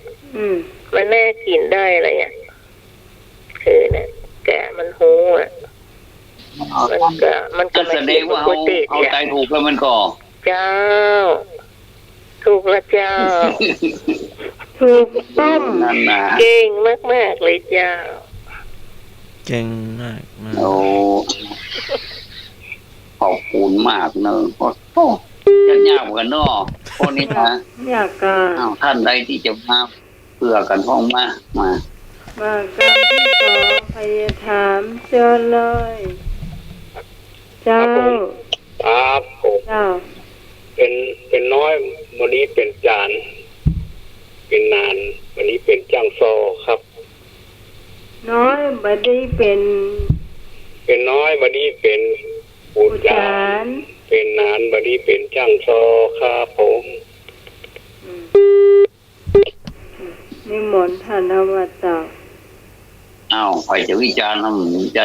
เดี๋ยวไปอยู่ว่าเฮานี่อย่างมองหูหรือเปิ้นนี่ก็คนจังหอยมันก็ต้องมีใครว่าอย่าว่าแล้วลือโอ้โหเหลือเปิ้นก็ดีแล้วน้อยวันนี้เป็นอาจารย์ก็เพราะว่าน้อยนี่มันบ่ได้เข้าโบสถ1เนาะ2อาจจะเรียนบ่จบแล้วก็เลยศิษย์พยากรณ์ความรู้ก็เลยมันนักนี่นะอันนี้พูดถึงว่านะอันนี้นี่พูดตามที่เพิ่นอู้กันมาเนาะแล้วก็สมมุติว่ามันเป็นงานเลิกงานเดึกเอาน้อยเป็นผู้จารมันอาจจะว่าบ่ได้เพราะมันเป็นกำเลิกกำเดึกอยากและแถมอย่างนึงนานวันนี้ยังสอบเพราะว่านานนี่โทษบวชนี่ผลเป็นนักเนาะเข้าโบสถกว่าจะผ่านด่านมาได้นี่ก็จะมาเป็นเจ้าได้นี่4องค์มาเป็นนานไปเป็นจังซอเข้าสิมันเพิ่มไปกลายเป็นข้าวอวยไปอ่ะเลยมันก็เปิ้นก็เป็นนานนะเนาะเป็นแล้วก็พอเจิญก็เลยหรือว่าถ้าอื่นท่านจะมีอย่างตุ้มเติมก็เจิญเนอะ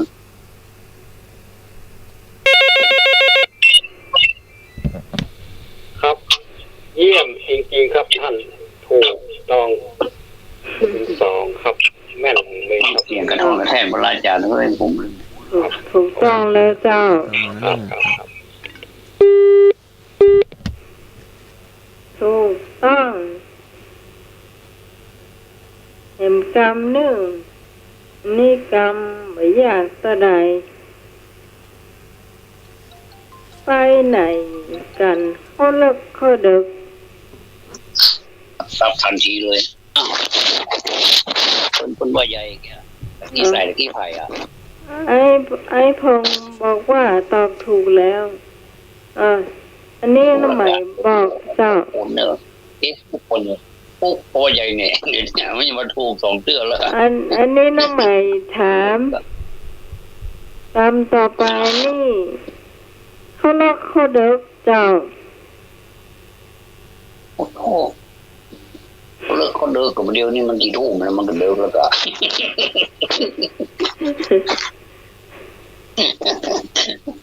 ไปเจอมาเลยก็เลิกก็เดิกเอาบอกขอวิจารณ์ละที่อยู่คนเดียวผมละ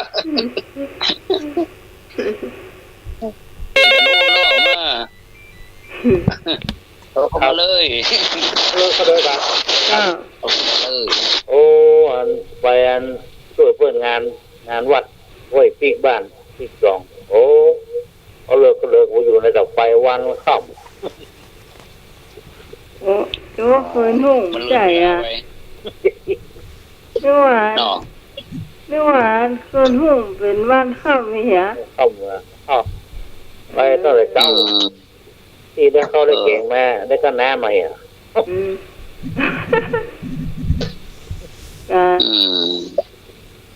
อันนี้ก็เขาเลิกเขาเดินประเภทนอเป็นว่าลวดที่นอตีตัวลวดตีตัวลวดน้ำเนื้อกูไปครับ ว่าไป เขาลูกคนดึกได้อาบอยู่กันน้ำมันเนาะวันเล่นมาได้เนอะโทรมาอาบน้ เมาอย่าไปเมาอันหอบวันยากินหรือว่าอันไปพอให้รอ ถูกต้องครับถูกต้องอ่ะ ฮะ ถูกต้องว่าถูกต้ม บ่ถูกจ้ะ ถูก ำมันถูกเหมือนกัน ถูกเจอพี่ว่าแล้ว 100%อ๋อ คำว่าอะไรนะ เขาเลิกเขาเดิม เขาเลิกเขาดึก หลับลึก เออหลับดึกหลับลึกหลับดึกอีกแล้วสัน หลับสนิท หลับสนิทสีถามลง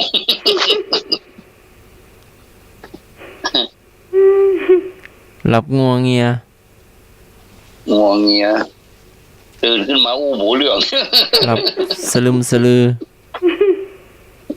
หลับไม่เต็มอิ่ม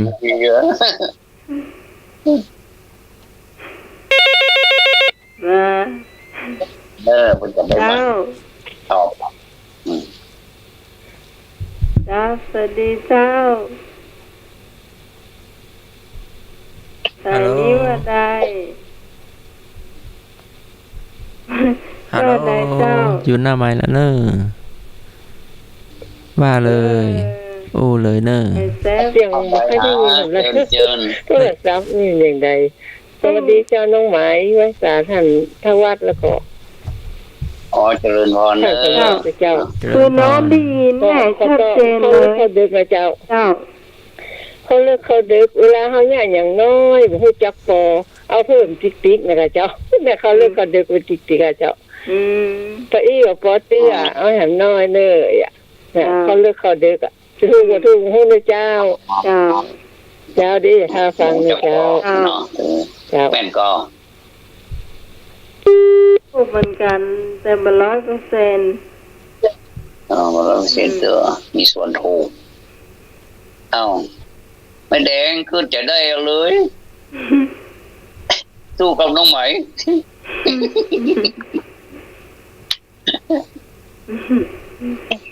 ไอ้พงก็ได้มาไอ้นึกไปไหนนึกอ่ะ ว่าเรียกว่าจะมีกรรมม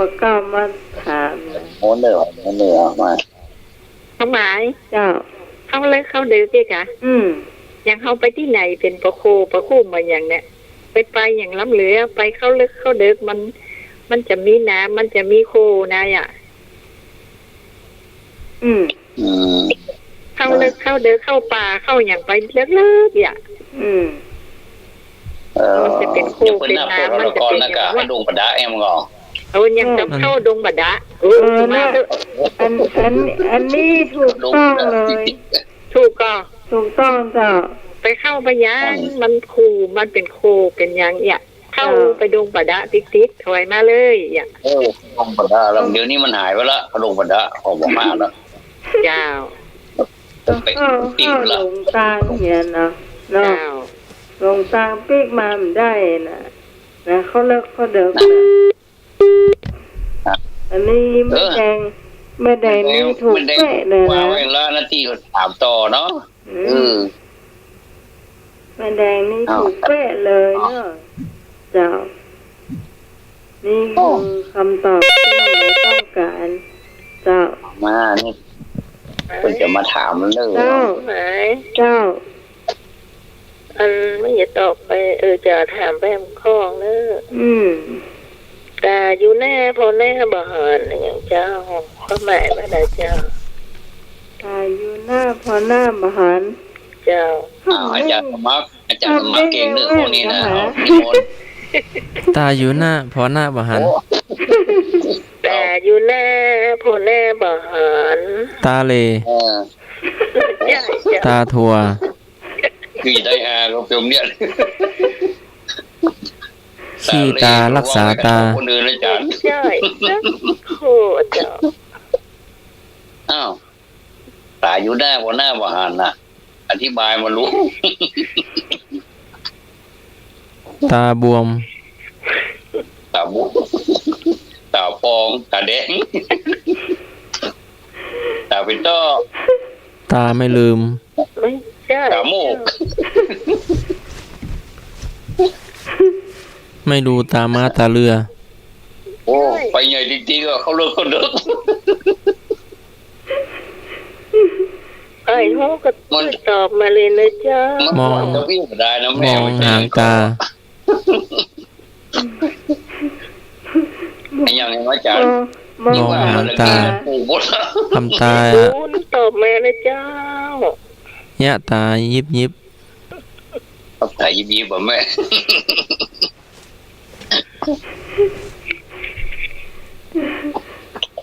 หมดละกาจ๊ะ ไม่ถูกชะตา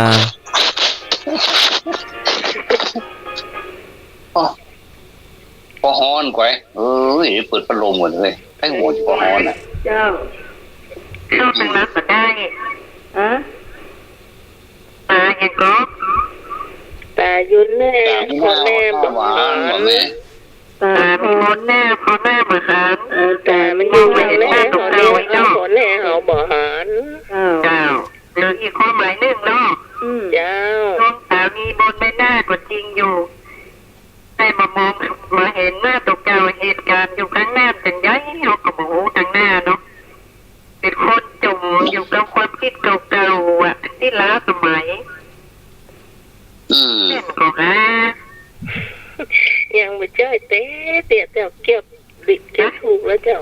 เจ็บไป ตามีหน้าพอหน้ามาหันนี่เนาะ เจ้า อ๋อ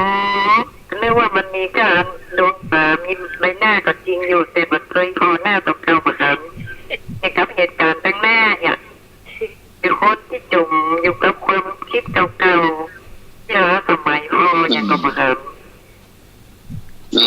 เก็บถูกแล้วเจ้า เจ้า เจ้า แต่มันบ่ถูกแต่เตื้อ เจ้ามาถูกแต่เตือ เต้นเสื้อกะ ตายาย เจ้า อาจารย์ตายายอาจารย์สมาร์ท ตาอินกับตานา ตายายมันนั่งอู้กันกะ ตาบ่เล็กบ่เล่น ตายายพอหน้ากันกะอาจารย์ตายายมันนั่งพอหน้ากันกะ ครับผม ตามีหน้าพอหน้า พอหน้าข้างอย่างนี้อ่ะโตก็บ่ลืมมันนั่งพอหน้านี่หว่ากินอย่างนี้ เอาน้องหมายแปลหน่อยเนาะ เอาเลยเจ้า อาจารย์ถูกว่าถูกบ่โหเกี่ยวเรื่องราวของตัวเก่านี่ น้องหมายอู้บ่เคยได้ยินนะเจ้า คือเรื่องราวของตัวเก่าบ่สนใจ ไปสนใจเรื่องคนอื่น อันนี้กับโหเหมือนกันเนี่ยจะ ยั ถู ง ก เก็บไว้แล้วเจ้า เกี่ยวไปละ เก็บไว้แล้วเจ้ายังบ่ถูกเด้เด้อ เรา เจ้า ถูกแต่เตือเจ้า อ้าวไอ้โฟงมา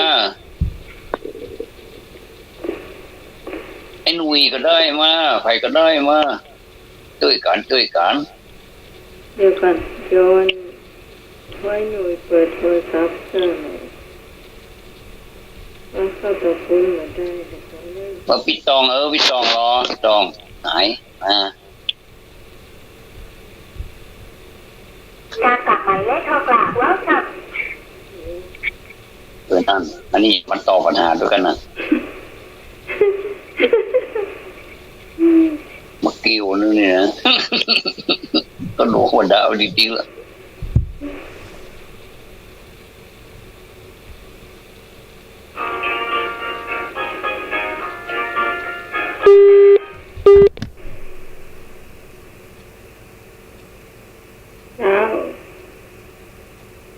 เจ้าเป็นเรื่องของโทรศัพท์นะ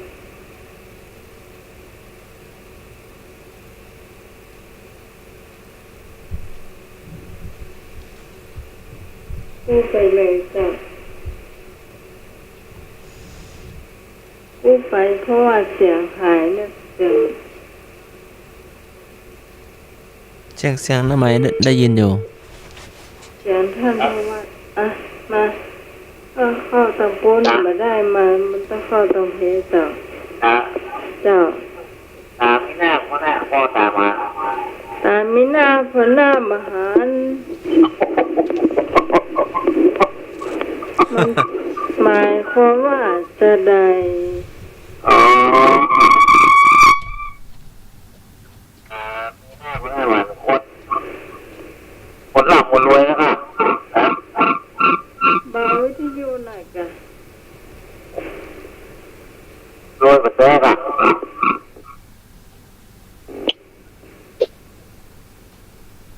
ครับคนมากคนมีค่ะถูกถูกเราอ่ะมีว่ามีอ่ะมีว่ามีมาถูกถูกเราอ่ะไม่เรา ไม่สมบันวางไปเลยอย่าง ก็วางไปแล้ว ไม่สม อ๋อเออ อืม แสดงความคิดเห็นหน่อยได้ก็ เจ้า อ้าวอันตามีหน้าพอหน้าไปหามาหารนี่หมายความว่าแม้กระทั่งตาอยู่ที่หน้าดูเก่าเนี่ยเขายังมาหารตาดูเก่านะพอหน้าก็มาหารนอกจากเขาจะไปแยงพอแว่นเขาถึงอยู่แว่นนั่นก็ หมายถึงคนที่แนะนำเขาเนาะสมมติเขาไปปรึกษาเพื่อนว่าเขาปีได้นี่จะปรับปรุงอย่างไรเดี๋ยวนี้ให้มีสตางค์นะให้ร่ำให้รวยเนี่ยจริงๆอย่างไรเพื่อนก็จะแนะนำเขาฟังอันนี้ยกตัวอย่างเนาะนี่พอหน้ามาหารนี่หมายว่าเขาบอกว่าอนาคตของเขาว่าอนาคตของเขานี่จะเป็นอย่างไรเขาก็เพราะฉะนั้นถ้าตามคติของพุทธศาสนานี่ว่าแม้กระทั่งตามีหน้าเอานี่ยังพอหน้ามาหารนี้อย่าประมาทเขาต้องมีสติอยู่ตลอดเวลาเนี่ยอันนี้นี่กรรมเก่าเนาะมันแม้กระทั่งตาดูเก่านี่ยังมาหันหน้าตัวเก่าเนาะอยู่บนหน้าแต่แทนที่จะหันหน้าตัวเก่ามาหันเนาะคนอื่นเพิ่นจะหันเฮาแต่เฮาก็บ่หันหน้าตัวเก่าแต่เฮาไปหันคนอื่นอย่างเช่นเดียวกันคนอื่นก็บ่หันเฮาแต่เพิ่นบ่หันเพิ่นน่ะอย่างอีจะเข้าเขาก็ ไม่สม บอกว่านะ ส โค ม ตร พอมาแล้ว นะพูดแทนดีแต่ แล้วน้อง ที่มันผ่านมา เจ้า แต่คน อาจารย์จะว่านี่ก็เก็บถูกแล้วยังมาถูกแต่เทียนนะจ๊ะ ก็เลย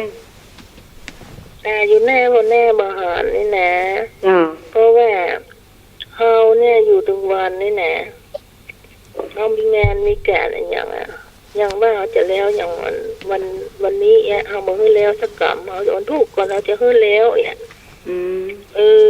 จะไปเนี่ยเขาต้องจะแล้ววันทุกให้มันแล้วอย่างวันนี้เขาอยู่แน่เขาคนแน่เขาบหารเขาจะเปลี่ยนอย่างไปแกเขาจะได้ไปที่ไหนแกกับบ่ฮู้เนี่ยวันทุกเนี่ย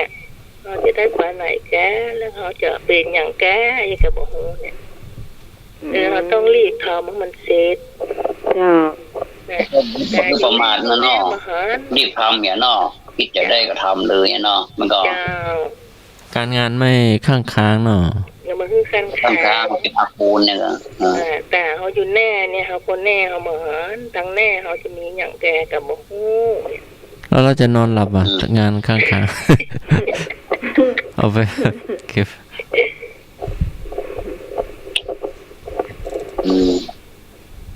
แม่นกับบ่แม่นกับเจ้าคือทนเนอเจ้าหน่วยมีกล่องไว้นี่หน่วยยังได้ถามนี่กับทายมาเนอจู้กับตองเจ้าก็ไม่นึกว่าจะมีนะกรรมเก่าล่ะเขาว่าอยู่ไม่นึกไปไหนเนาะสีท่าตาแค่รับเลยด้วยความแล้วนะ นั่นแหละพระอาจารย์จำวัดอะไรครับต้องขออนุญาตเนาะครับผมไปกันเนาะขอบคุณอนุโมทนากับทุกท่านด้วยเนื้อขอบคุณนั้นอาจารย์พระครูผู้อำนวยการสถานีวิทยุเนาะที่ให้โอกาสครับขอบคุณอาจารย์สมัครด้วยนะครับครับผมขอบพระคุณพระอาจารย์ทวัฒน์นะครับขอคุณพรน้องใหม่เนาะแล้วก็ท่านผู้ฟังทุกท่านเด้อขอลาก่อนเด้อวันพรุ่งนี้ขอเดินทางโดยสวัสดิภาพเนาะไปแต่เจ้าเลยเนาะไปถึงก็จะเป็นจังหวัดพักผ่อนแล้วเนาะครับ เก็บมันไก่เนาะ เจ้า ขอเองครับ แล้วเดินทางไกลเนาะ เจ้า ท่านครับเอา ครับ สักคำนะครับ ผม กรรมเก่าสักกรรมเนาะ ยาเหงือยาตังนอกยาเจาะก็ยาตังไหน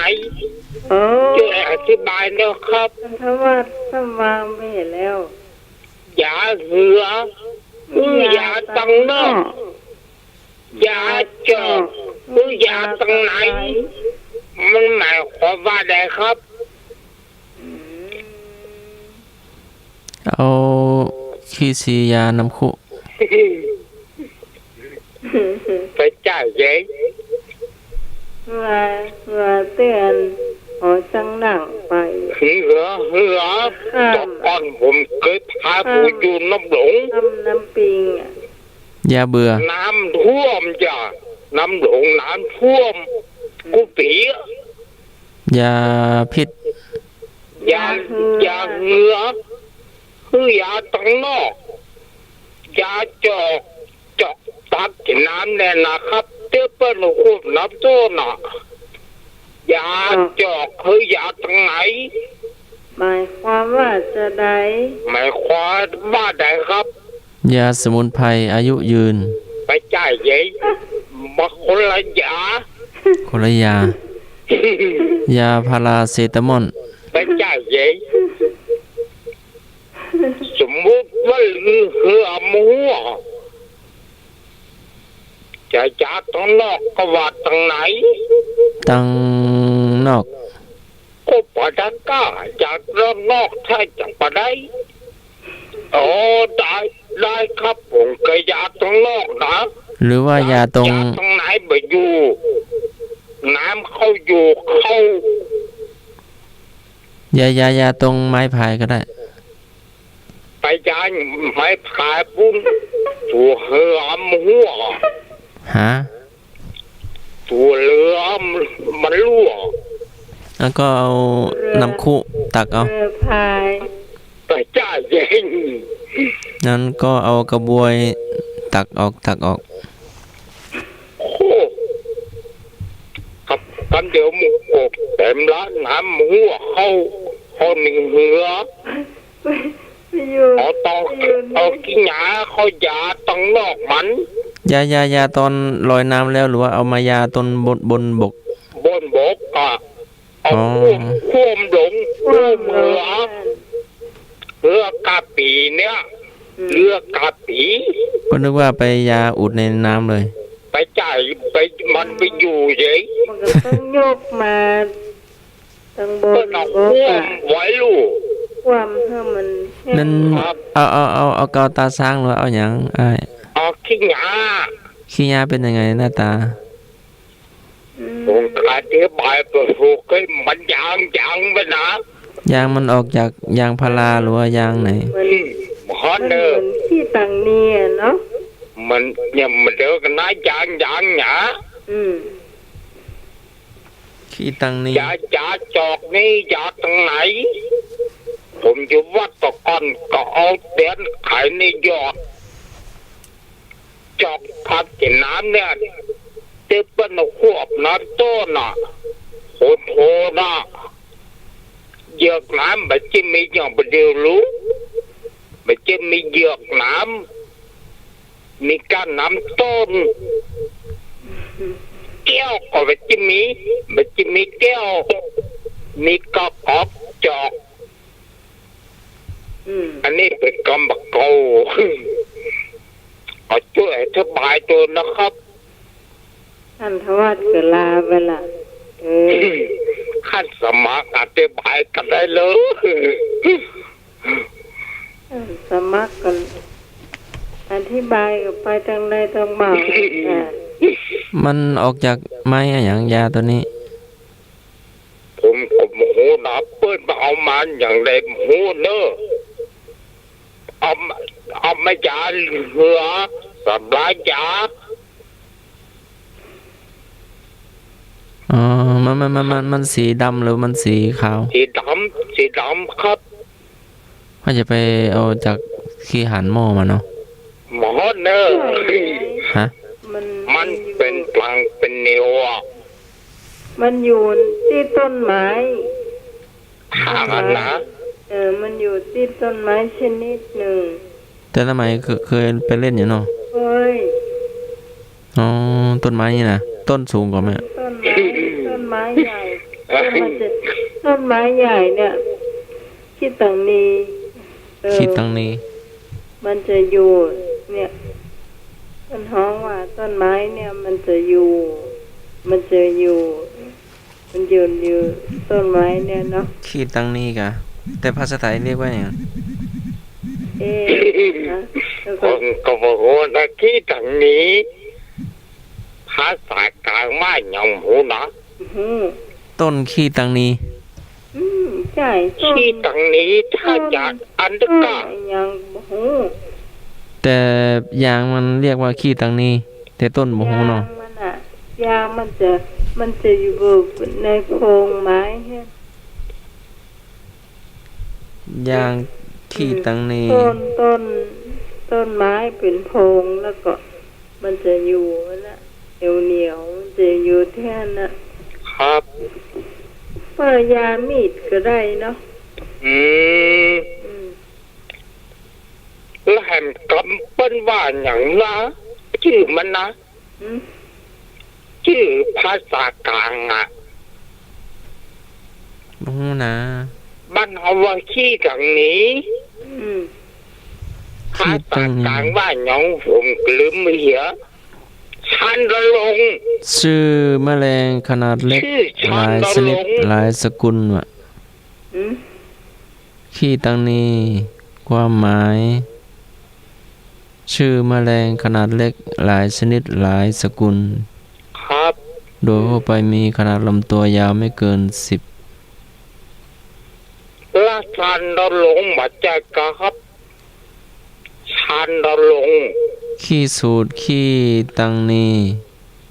อุงหรือพึ่งจิ๋ว มันอยู่ในดินนะเนอกอยู่ใน มัน พึ่งไม้ในดินอย่าง ต้ นั้น นไม้อยู่คล้ายๆว่าโคนไม้อ่ะ เพื่อให้ทุกท่านรู้จักกับซันโลงภายในรังของซันโลงจะเก็บยางไม้ไว้สำหรับป้องกันศัตรู นี่เหรอ ชันระลงนะเนอก เนี่ยมันจะมียางมันเนะ บ้านเขาว่าขี้ตังนี้ภาษากลางว่าชันระลง อ๋อเนี่ยแหละท่านสมัครอ่านให้ฟังเนี่ย อันเดียวกันนี่ครับ แม่น อืม มันจะมียางไว้กันศัตรูอ่ะก็ถูกต้องเนาะ เจ้า มันหมาไม่ดีไม่ค่อยมีแล้วต่อท่านสมัครมีแล้วเดี๋ยวนี้ต่อไปหายไปเล่าเจ้าละบอกกรรมเก่านักละหนอไปเล่าเจ้าหนอ เจ้า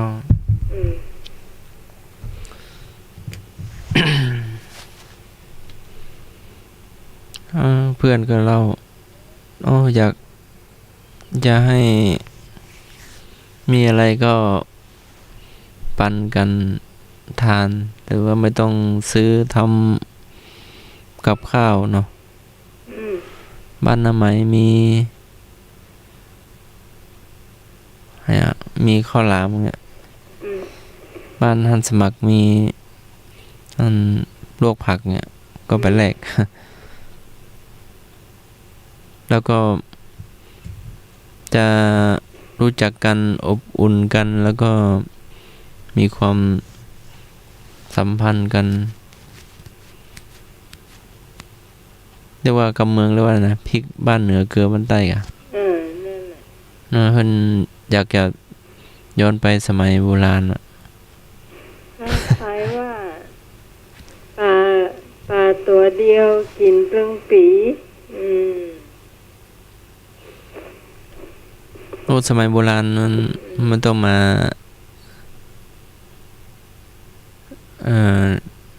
จ่ายเยอะเนาะ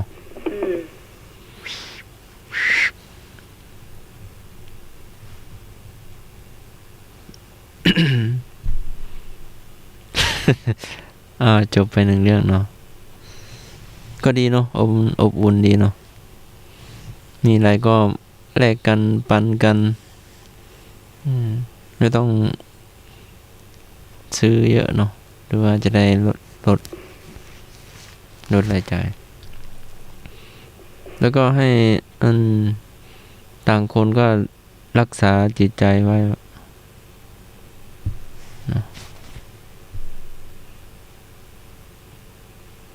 ไม่ใช่ว่าเอาฮะอันอย่างก็ยำพกไปส่งได้น้ำเมี่ยงปีกไม้นะแล้วน้ำหมูฟ้าลาดเลย มีอยู่เนาะบ้านทำไมเอาไปส่งบ้านแม่กวางเนี่ยแม่กวางก็ได้ส่วนใหญ่แม่น้องกวางซื้อมาเก็บไว้เอาปันกันเลยไม่ต้องปันกันทานเนาะจากมีกับหนึ่งก็มีสองกับเนาะมีอยู่เนาะตัวบ้านนอกเนาะในเมืองก็ไม่มีอยู่มั่งส่วนใหญ่ก็สั่งแก๊บบ้างเนาะปัจจุบัน ทำเองบ้างแล้วก็ไปซื้อตลาดบ้างเนาะแต่ปัจจุบันเราเห็นรถแก๊บเยอะนะรถแก๊บเห็นติดรูปมีแพนด้าใส่กล่องอ่ะแล้วอีกแก๊บอีกคันก็ใส่กล่องเหมือนกันนะแต่เป็นใส่เสื้อสีเขียวเนาะกล่องก็สีเขียวหน้าไม้หน่วยเดี๋ยวค่อยๆไปเนาะตามนี่เนาะเพราะบางทีทำเวลาก็ระมัดระวังเนาะบางทีมันในท้องถนนรถก็หนักกันเนาะ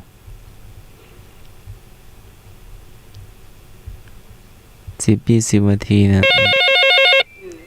ทำเวลาก็ระมัดระวังเนาะเจ้าครับผมครับเรื่องเร็วเรื่องคนเฒ่าอยู่บ้านเลยหลานมาก่อนนี้บ้านก่อนนี้ก็กลางสุดหรอกกลางสุดมันบ้านมันกว้างหรอกด้านขีดกลางคนหลังเลยล่ะมันหลังกลางทิ้งหลานมันกลางทิ้งแล้ววันใดมันมีวันหนึ่งละอ่อนมันเสียวรัดแล้วก็ดันเบิ้งหรอกตายสูบมันรุดเจ็บทั้งอ่อนโอ้เดี๋ยวพอหน้าพอหลังเจ็บถึงแล้วเนื้อเงี้ยสุดอยู่ก่อนมันน้อยว่าโอ้ทำไมก็ไม่แปลงของใหม่เดี๋ยวพอหน้าพอหลังพอกันอ่านได้หลายวันอ่อนหนังที่คมหัวเท้าลงมาลวกลงมาย่ามจะตีนอ่อนล้าโอ้ยย่ามตีนผมมาดบ้าทำอาหารนี่หรอกโอ้อาหารนี่ย่ามถูก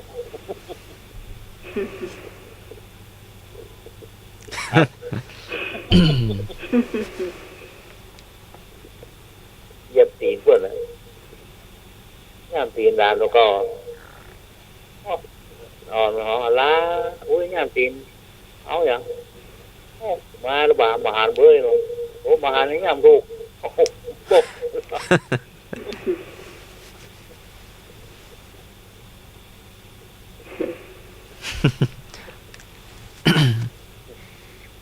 ครับผมหมดแล้วต้นฝ้ายมีก่อเสีย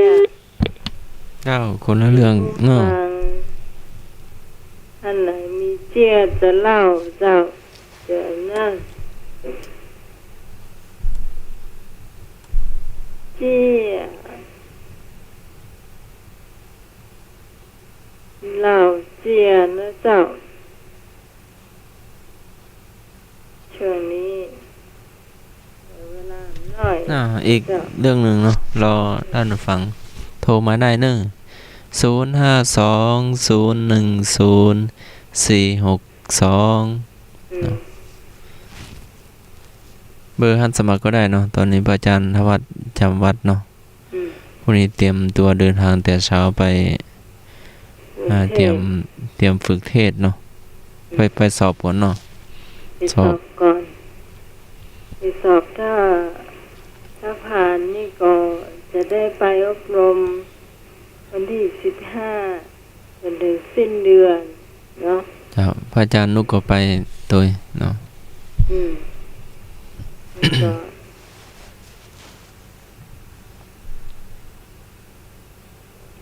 ก็รอฟังผลก่อนเดี๋ยวจะ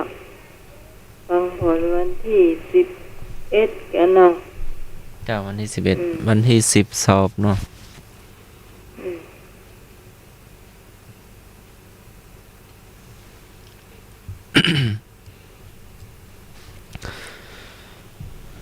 มีเห็นต่อคนผู้ฟัง นี่เห็มก็ ถ้าบ่มีเฮาก็จะให้ปัญหาเพลงตะคืนเนอะเพลงตะคืนนะยังไม่ได้เฉลยแต่นะ จะเริ่มพายเพลงเปิดก่อนจะได้บอกอาจารย์หรือว่าถามตอบเฉยเดี๋ยวถ้าคุณผู้ฟังมาได้เดี๋ยวก็ให้พระอาจารย์เปิดรอดูสถานการณ์ก่อนเนาะเจ้าหักเมาน้องล่าเจ้าคืนแล้วเจ้าคุณผู้ฟังท่านไหนตอบได้ตอบมาเลยให้ถึงลักเมาหญิงจือล่า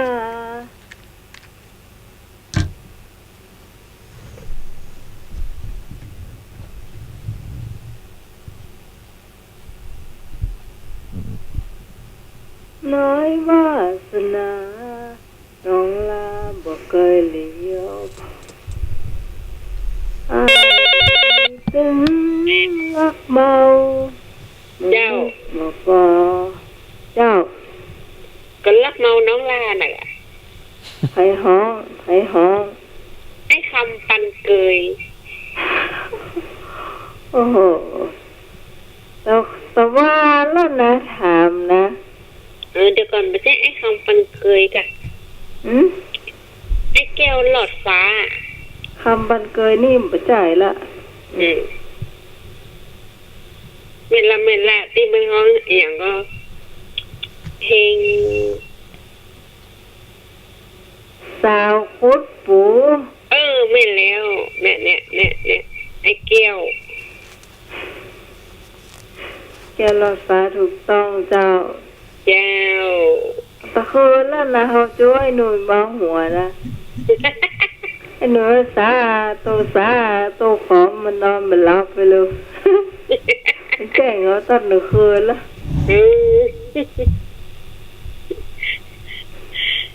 มีใครตอบได้เพราะว่าพี่ตองมาได้เนยเนาะพี่ตองมานี่เสร็จไม้พงถามมาได้เลยถามมาได้ไอ้หนุ่ยก็ได้ถ้าตะวัดนอนมารับถามได้เหมือนกัน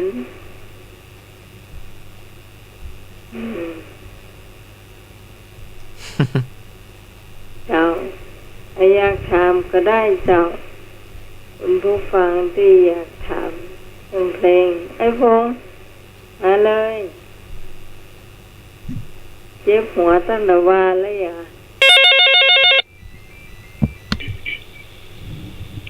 ครับเจ้าไกลบ้าน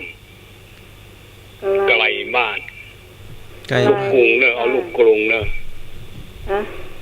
เอาลูกกรุงเอาในแนวลูกกรุงนะครับไกลบ้านไกลบ้านมันห้องใดฮะมาห้องใดอ่ะก็เดี๋ยวพระอาจารย์ถึงเปิดช่วยอาจารย์ตื่นลุกอาจารย์ลุกเลยลุก เปิดคอมันม่วนดีขี้ข้ามากท่านตอบเลยครับเดี๋ยวพี่ตองตอบก็ได้คุณพี่สมัยตอบได้วางก่อน จ้ากลับ ผีพิงชลิน หืม ชลินนันทนาคร นี่เซตปีสองเจ้าชลินธนาคร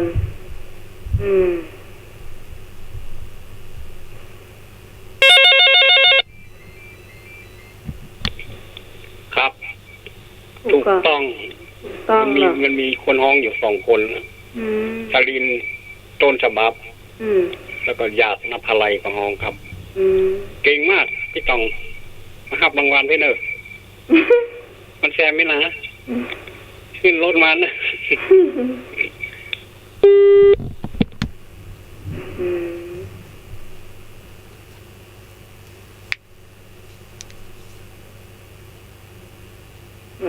จะถามเป็นไหนพ้องถ้าสมัคร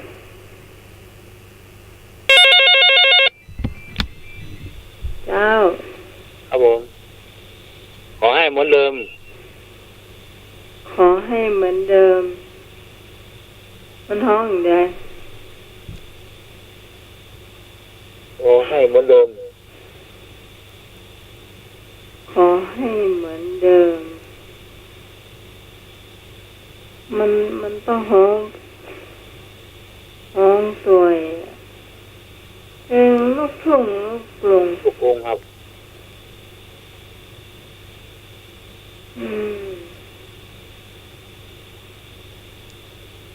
ต้องวางก่อนเดี๋ยวคนอื่นก็ขอให้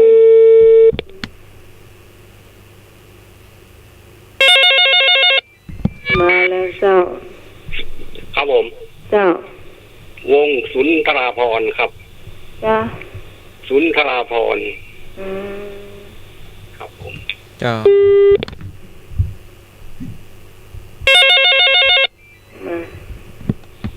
เจ้า เจ้ามันฮ้องว่าอีหยะก่อนจากกัน คืนนั้นสองเราเมียบซบเนาเขาครอขอพอดพี่รม